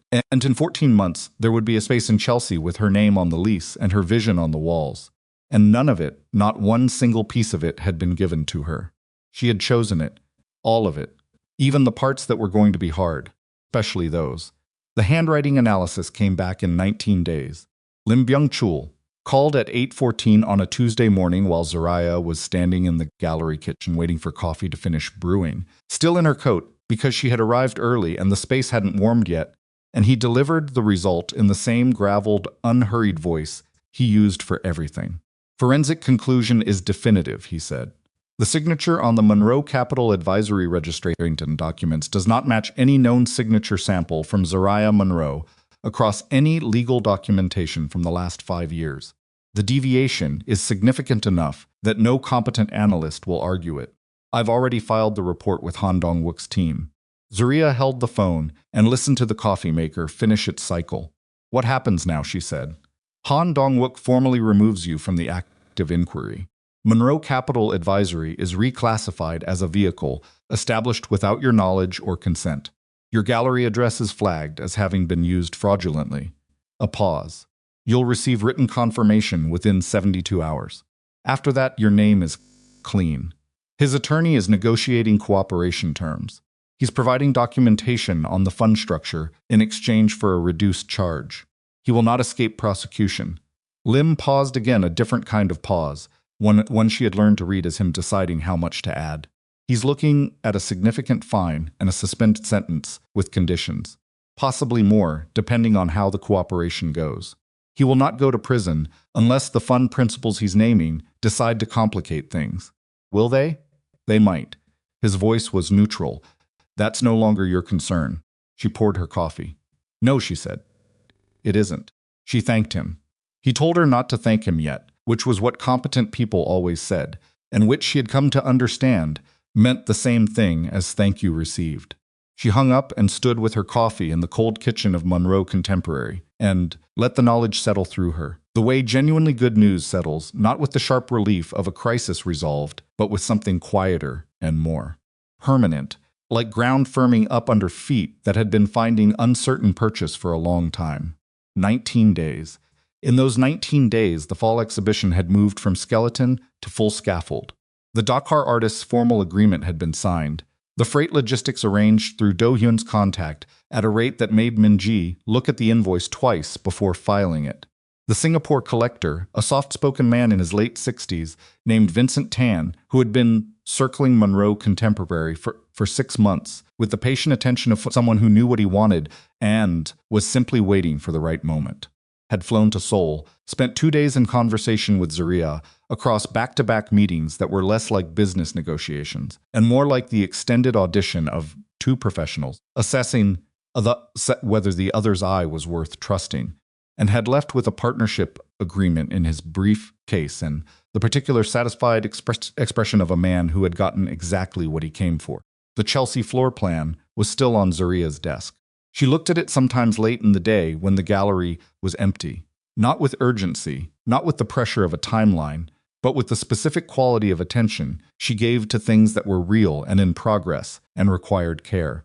14 months, the renovation was moving. She had sent her own architect, a Korean-American woman who had redesigned 2 gallery spaces in New York and who looked at the Chelsea floor plan for approximately 90 seconds before saying, with the flat certainty of expertise, "The north wall comes down, the light source is wrong, and the loading access is a problem I can fix in 3 weeks." And the revised plans had come back with the corrections already embedded. Do-hyun had looked at the revised plans without commenting on the changes. He had simply sent the revised specification to his renovation team. She had noticed that, filed it in the category of things that were building evidence. Now, standing in her kitchen with confirmation that her name was clean, she called him. He answered on the first ring. "The analysis came back," she said. "I know." Of course he knew. "Lim called me 10 minutes ago. He called you first. He's known me longer." A pause that carried something that was almost warmth. "How do you feel?" She thought about it. The honest answer, not the efficient one. Like I've been standing in a building that had a fire in the basement, and nobody told me, and I've just been confirmed it wasn't my fire. She wrapped both hands around her coffee mug. "I feel like myself again. Fully. Without the part of my attention that's been listening for structural collapse." "Good," Do-hyun said. And the word, his voice, with his particular economy, landed like something meant. "I want to do something tonight that has nothing to do with investigations or attorneys or freight logistics," she said. "Eat somewhere too small for the table and drink something expensive, and not talk about anything that matters. A beat.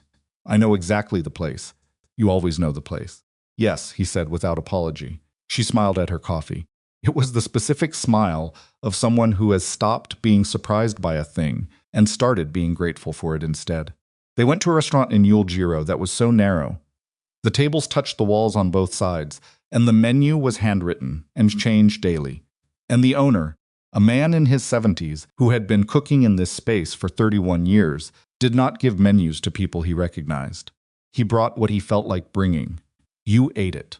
This Do-hyun had explained on the drive over was not quirky or performative. The man simply cooked what he wanted to cook and had enough regulars who trusted his judgment that he did not need to accommodate people who didn't. Zariah ate 4 courses of things she couldn't entirely name, and that were, without exception, exactly right. They talked about nothing that mattered. His younger sister, who was studying architecture in Zurich, and who called him every Sunday with the specific older sibling interrogating energy that apparently transcended the power differential of having a mafia boss for a brother. A novel Zariah had been trying to read for 6 months and kept putting down because it demanded more of her attention than she currently had available. The specific mechanics of what made an exhibition anchor piece work not aesthetically, but experientially, the logic of what should be the first thing a visitor sees and why. She told him about the Busan, painting the Dakar artist's earlier work she had bid on from the auction house the same weekend they met, which had been in transit and had arrived at the gallery 3 days ago and was now in storage awaiting installation as the fall exhibition centerpiece. "You bid on it that weekend," he said. "The night before you approached me," she said. "I put the bid in Friday evening." He was quiet for a moment. "Before you knew who I was, before I knew your name." She looked at him. "I knew the painting was right. I know what I'm looking at." Something moved through his expression, not surprise exactly, but its cousin, the specific look of a man who has been paying close attention to someone and has just received confirmation that the attention was warranted. "I want to see it," he said. "Come to the opening," she said. The opening was 6 weeks away. She said it with the calm of someone for whom 6 weeks was a real and workable timeline and not a gap to be nervous about, and she watched him register that calm and receive it as what it was: not performance, not confidence for its own sake, but the settled certainty of someone who knows the quality of their own work. "I'll be there," he said. They left the restaurant at 11. On the pavement outside, in the Yuljiro night with the neon of the street behind them and the cold moving through the gap between buildings, he stopped walking and looked at her.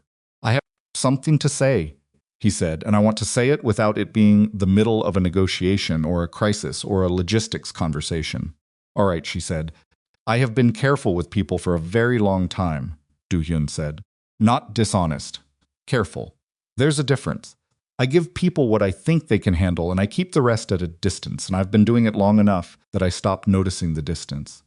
He held her gaze steadily. You're the first person in a significant number of years who I didn't immediately calculate how much to give.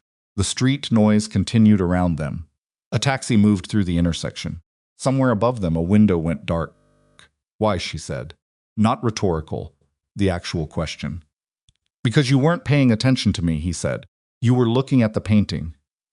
She stood with that for a moment. I wasn't giving you anything to calculate, she said. No, you weren't. Something in his jaw, in the set of his shoulders, was different from his normal, absolute composure. Not vulnerable exactly, but honest in a way that composure usually covers. What I'm saying is that you are not someone I'm being careful with. I want you to know that. Zariah looked at Kang Do-hyun on a pavement in Yuljiro on a Tuesday night, 3 weeks after a forensic analyst had confirmed. Her name was clean, 47 days before her divorce would be finalized. 6 weeks before the exhibition that would anchor the next phase of everything she was building.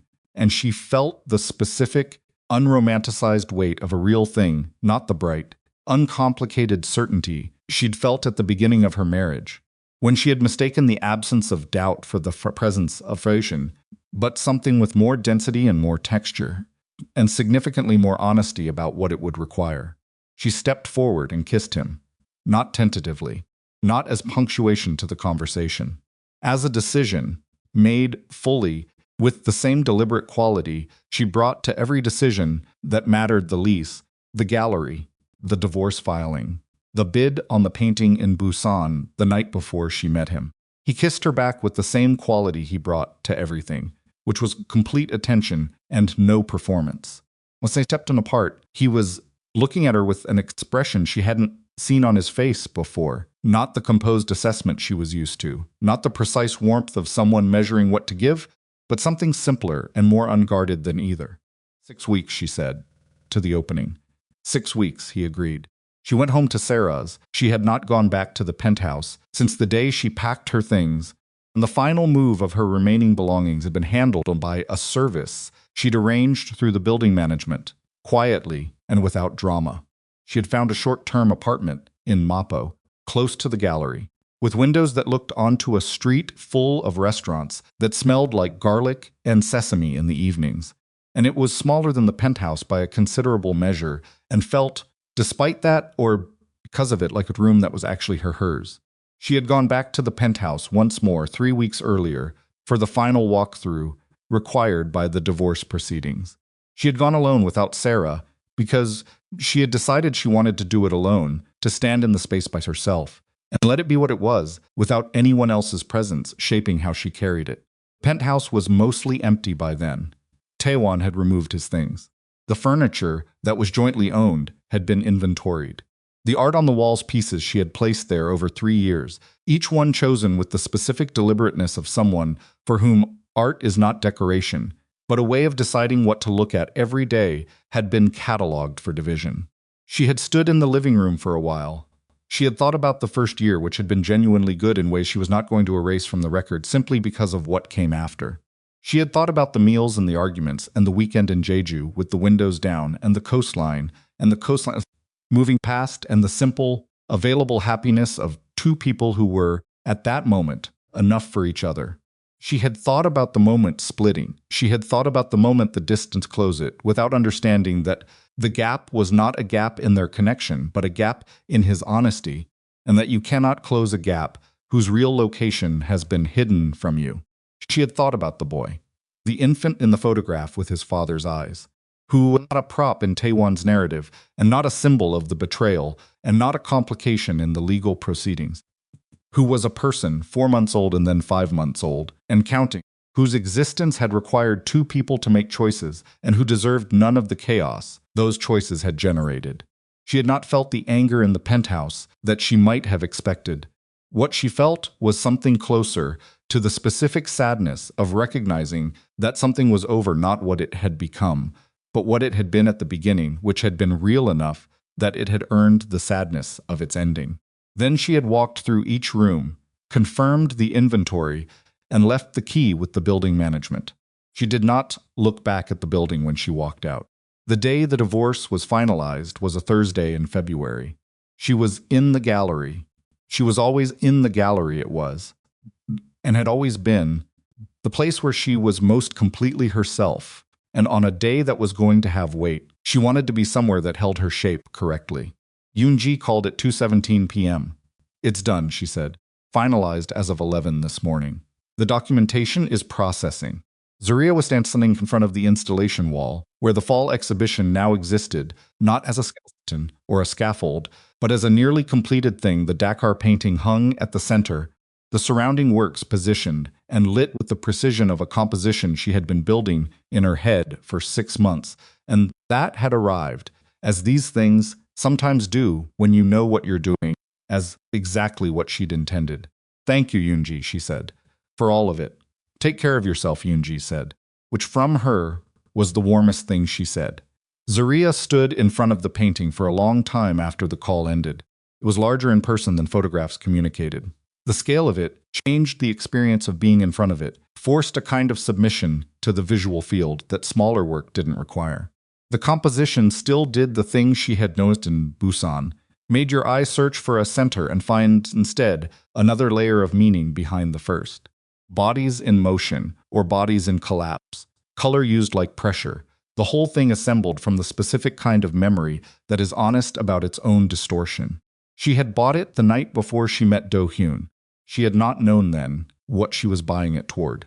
She had known it was right. She had bought it because she trusted her own eye, and her eye had said, "This is the piece that tells the truth about the space between what happened and how it registered."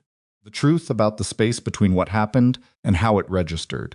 She stood in front of it on the day her divorce was finalized and understood, with the particular, unhurried clarity of things that arrive, when the noise has finally settled, that the last 3 years had been exactly that. A lesson in the difference between a life as it appeared and a life as it actually was, delivered at a cost she had not agreed to pay, but had paid nonetheless. And which had produced in her something that she could not have built any other way, which was the specific knowledge of what she was made of when the structure she'd been depending on turned out to be fiction. She knew what she was made of now. That was not nothing. That was, in fact, everything. Min-ji knocked on the office door at 4:30. "There's someone at the front. Send them in." It was not Do-hyun. It was Hae-rin. She was dressed more carefully than the last time, a clean coat, her hair arranged, the 5-month-old baby strapped to her chest in a carrier, with the particular, alert presence of an infant who is awake and registering everything. She stood in the entrance of Monroe Contemporary looking at Zariah, with the expression of someone who has come with something to say and is not entirely certain of the reception. Zariah crossed the gallery. She looked at the boy first. He was looking at her with his father's eyes in his own face, and she had spent enough time in the weeks since to have decided exactly how she felt about that, which was that the eyes were his and the face was his own, and the life ahead of him was entirely independent of the wreckage behind him, and she was going to look at him accordingly. "I heard the forensic analysis came through," Hae-rin said. "Yes, the divorce today."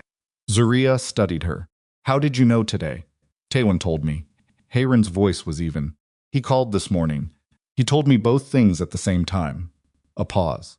"He's been—" She stopped, adjusted the carrier strap absently, the gesture of someone whose hands have learned a new set of automatic movements. "He's been more present. Since everything came out. He comes 3-4 times a week now. He stays for hours." She looked at the painting on the wall, briefly, and then back at Zariah. "I don't know what that becomes. I don't have a plan for it." "You don't need one yet," Zariah said. "No." Hae-rin looked at the boy. "He asked me to come. Taewon.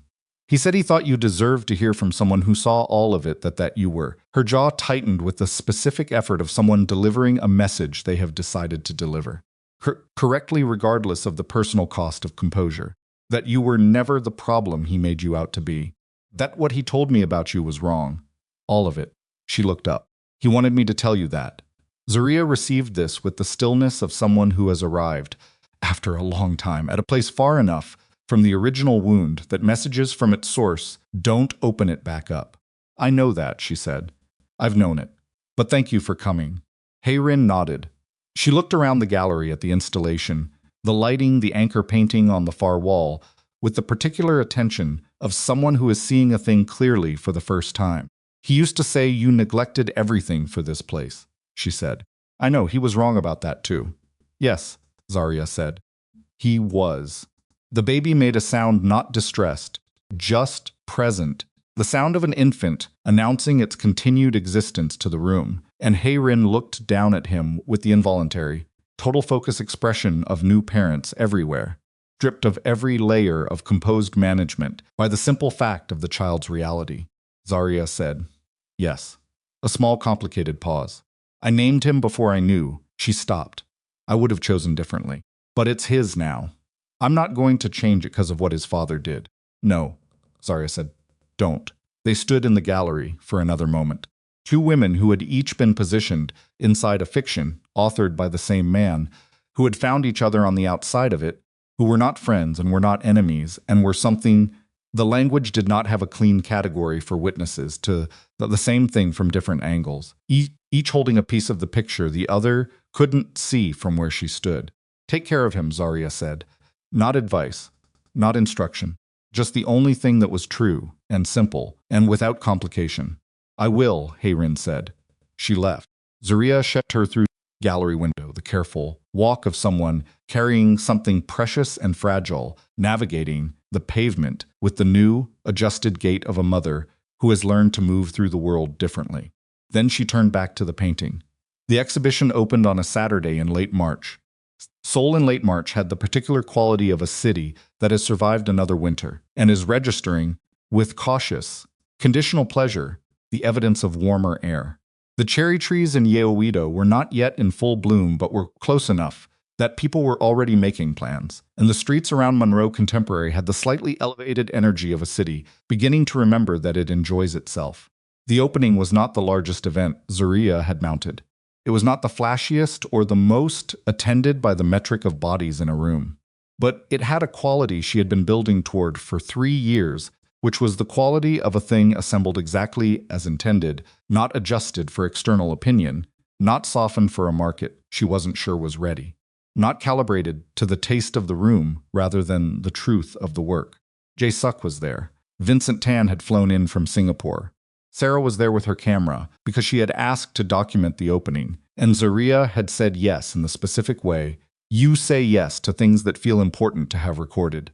Min-ji was managing the event with the smooth, invisible competence she had developed over 3 years of gallery work that nobody in the room would notice or credit, which was exactly how Min-ji preferred it.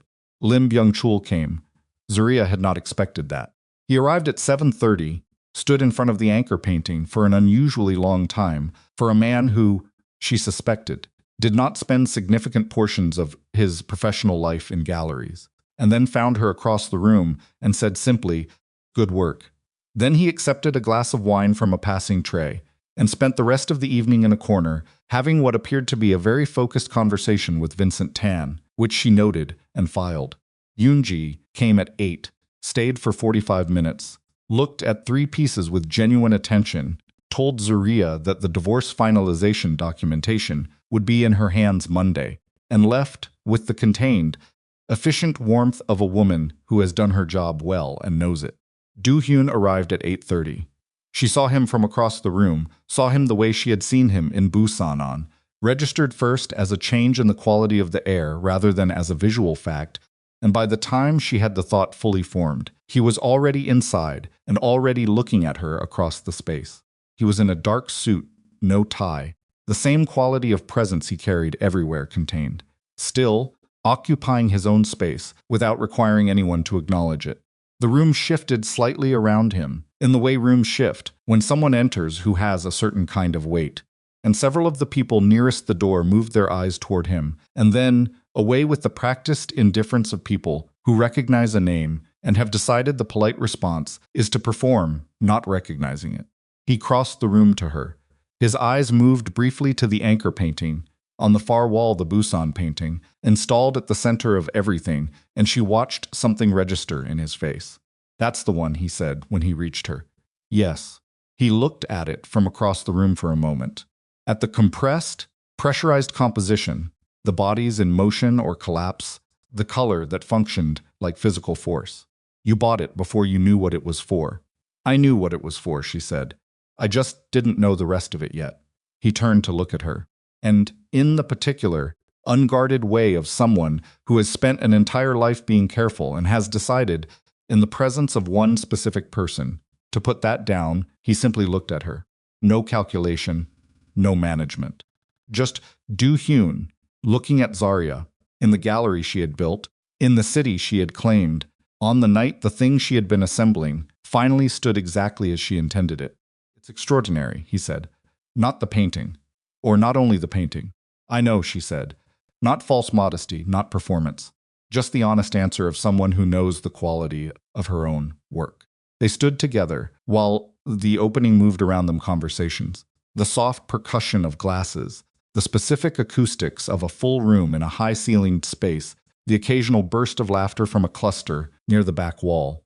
She worked the room the way she always worked openings present.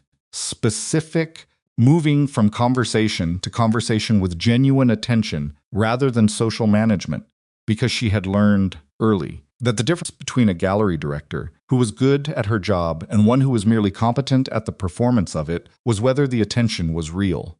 Do-hyun stayed. Not attached to her, not following, not waiting, but present, drifting through the exhibition. With the quality of attention he gave everything, stopping in front of pieces for long enough to actually look at them, occasionally finding her across the room and holding the look for a moment before moving on. Scene 10.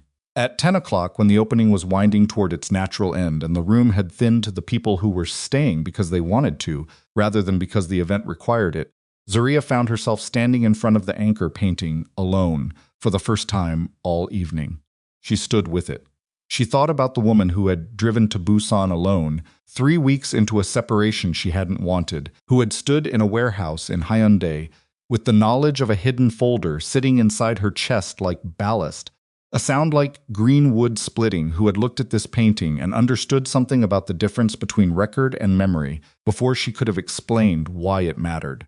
She thought about the attorney call in the car, the coffee at a rest stop outside Daejeon, the 11 minutes she had sat in the parking spot outside Taewon's study and decided not to be seen. She thought about Haerin in a coffee shop in Mapo, her hands wrapped around a cup of tea she wasn't drinking, saying, "He told me you knew. From the beginning." She thought about the 19 days of the handwriting analysis and the specific weight of a name that had been used without consent and the specific different weight of having it given back. She thought about the Thursday in February when Yoonji called and said, "It's done." She thought about all of it as a sequence, and she felt the length of it, the actual duration, the months of managing and adjusting and holding and deciding and rebuilding, and she felt the weight of what it had cost, which was real and significant and was not something she was going to minimize by calling it a lesson learned or a thing that made her stronger. Because those were the ways you talked about someone else's pain when you needed to make it mean something from a comfortable distance. It had been hard. It had cost her real things. Time, trust, the specific grief of a love that turned out to be a role she'd been assigned in someone else's architecture. It had cost her the particular confidence of a woman who had believed she was a good judge of character and who had to rebuild that confidence from the evidence of her own decisions after the evidence of his. She stood with the cost of it, fully, without flinching. And then she stood with what had been built. The gallery, the fall exhibition, the Singapore partnership, the Chelsea space in 14 months, the Dakar artists' work on the wall in front of her, finally installed, finally seen, finally in the context she had been building toward it since she first registered the name on a list of emerging African painters 3 years ago and thought, this one is going to matter. She had been right about that. She was good at being right about that. She had always been right about that, even when she was wrong about other things. Do-hyun appeared beside her. He did not say anything immediately. Seemed. at the painting with her, and she led him, and they stood in the shared silence of two people looking at the same thing with different histories and the same quality of attention. Tell me what you see, she said. He took a moment. People in the middle of something, he said. Not before it and not after it. In it. And the painting is honest about the fact that being in the middle of something doesn't look. He paused. It doesn't look controlled. Even if you're the one making the decisions. Turn to look at him. He painted it from memory, she said. He said photographs flatten things. He said he wants the distortion that happens when you reconstruct something you lived, instead of something you recorded. The distortion is more honest, Do-hyun said. The photograph catches the surface. The memory catches what it felt like. Yes, she said. That's exactly it. He turned from the painting to look at her. The opening was quiet now, the last few guests collecting their coats. Minji managing the gentle logistics of closing. The room had the particular quality of a space that has held something significant and is in the process of returning to itself. I want to ask you something, Do-hyun said. Ask. Not tonight, he said. Not in the middle of this. He looked around the gallery at the work on the walls. The lighting she had chosen with such care, the anchor painting behind them. When this is finished, when the evening is done and the space is closed and it's just... He paused. When it's quiet. Zariah looked at him for a long moment. The man who had told her the truth about what he was and waited to see what she did with it.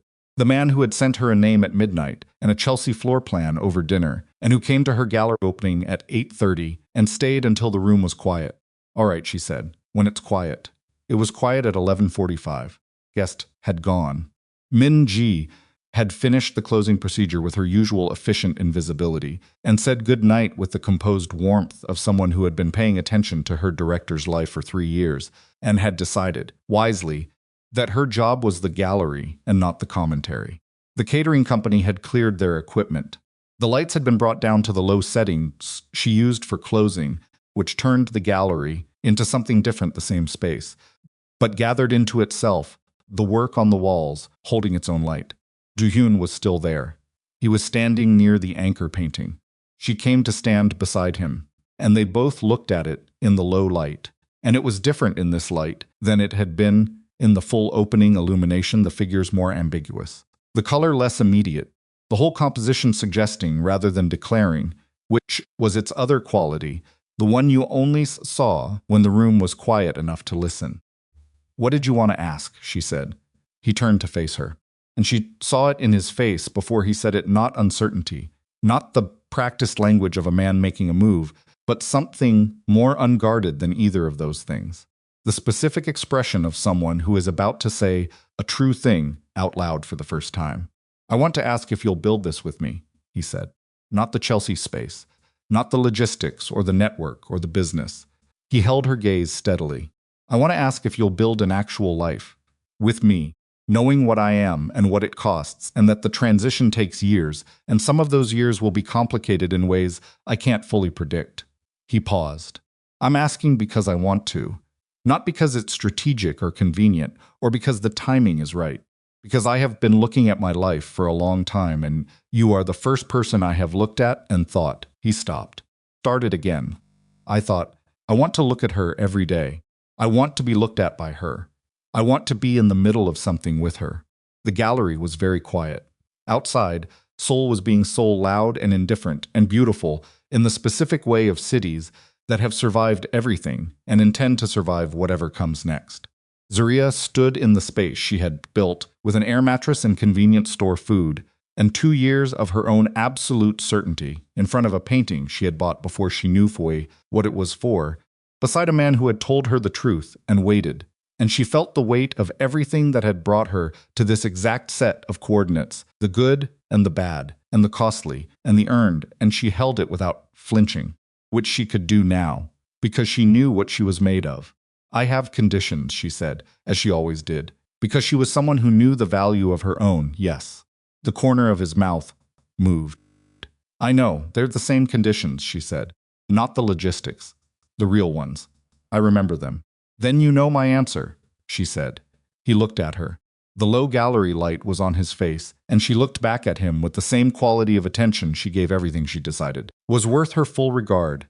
And what she saw was a man who was precisely what he had told her. He was complicated and honest and capable of patience, and unwilling to perform a version of himself that required less of both of them, and she thought, yes, this. With full knowledge of the cost and the shape and the years ahead of it. Yes, she said out loud. He did not reach for her immediately.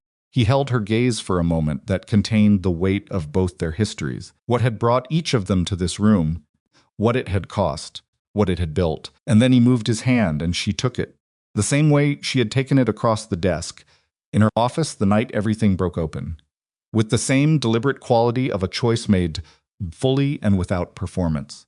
They stood in the gallery with the painting behind them and the city outside, and the quiet of a space that had done what it was built to do. And Zariah Monroe thought about the man who had asked her for 8 weeks of space, and believed she would wait. She had not waited. She had used every day of it. She thought about what she had built in those 8 weeks, and in the months that followed the attorney calls, the forensic analysis, the Singapore partnership, the Chelsea floor plan, the fall exhibition now, hanging in the silence around her, the anchor painting bought on instinct in Busan, before any of the rest of it was visible. She had not known, the night she drove to Busan, that she was at the beginning of something. She had thought she was managing the end of something. But that was the thing about the space between what happens and how it registers. You don't always know which one it is until you're far enough out to see the shape of it. She was far enough out now. The shape was this: a gallery in Seoul, and a space in Chelsea, and a partnership in Singapore, and a painter from Dahar whose work told the truth about memory and distortion and the specific courage required to look at something you lived and see it clearly. The shape was Min Ji, arriving every morning, with the composed efficiency of someone who knew the value of what she was part of. The shape was Sarah in Hongdae, with cedar-smelling sheets and rice and soup, and no questions until they were needed. The shape was Lim Byung-chul in a lobby, saying, "That's how the question gets asked in this room," and Yoon Ji on a Thursday afternoon saying it's done, and the handwriting analyst saying the deviation is significant, and all of it, every piece of it, earned. The shape was also Do-hyun, standing beside her in the low gallery light, holding her hand with the same directness with which he did everything, dangerous and honest and patient and present, looking at the painting over her shoulder with the expression of a man who was, for the first time in a significant number of years, in the middle of something he had not calculated. She had chosen all of it. That was the thing she would carry forward, not the wound, not the cost, not the specific shape of what Taewon had built and what it had taken to dismantle. Those were true, and they were hers, and she would not pretend they weren't. But the thing she would carry forward, the thing she would look at when the years ahead of her got complicated in ways she couldn't predict, was this. She had stood in a parking lot and decided not to be seen. She had driven to Busan and looked at a painting. She had called an attorney. She had been every single choice, in sequence, with her eyes open. The empire she had built was hers, not rescued into, not given, not contingent on another person's decision about what she deserved. Chosen. Zariah Monroe looked at the painting one more time in the low gallery light, and then she looked at Do-hyun, and she said, "Take me somewhere with terrible lighting and good food." He almost smiled. "I know a place." "You always know the place," she said. "Yes," he said, without apology, as he always did. She turned off the gallery lights and locked the door behind them, and walked out into the Seoul night, which was cold and loud and beautiful, which did not care about her story and did not adjust its pace to her history, and which was, for exactly those reasons, exactly the city she had chosen. She did not look back at the gallery. She knew what was inside it. She had built it herself.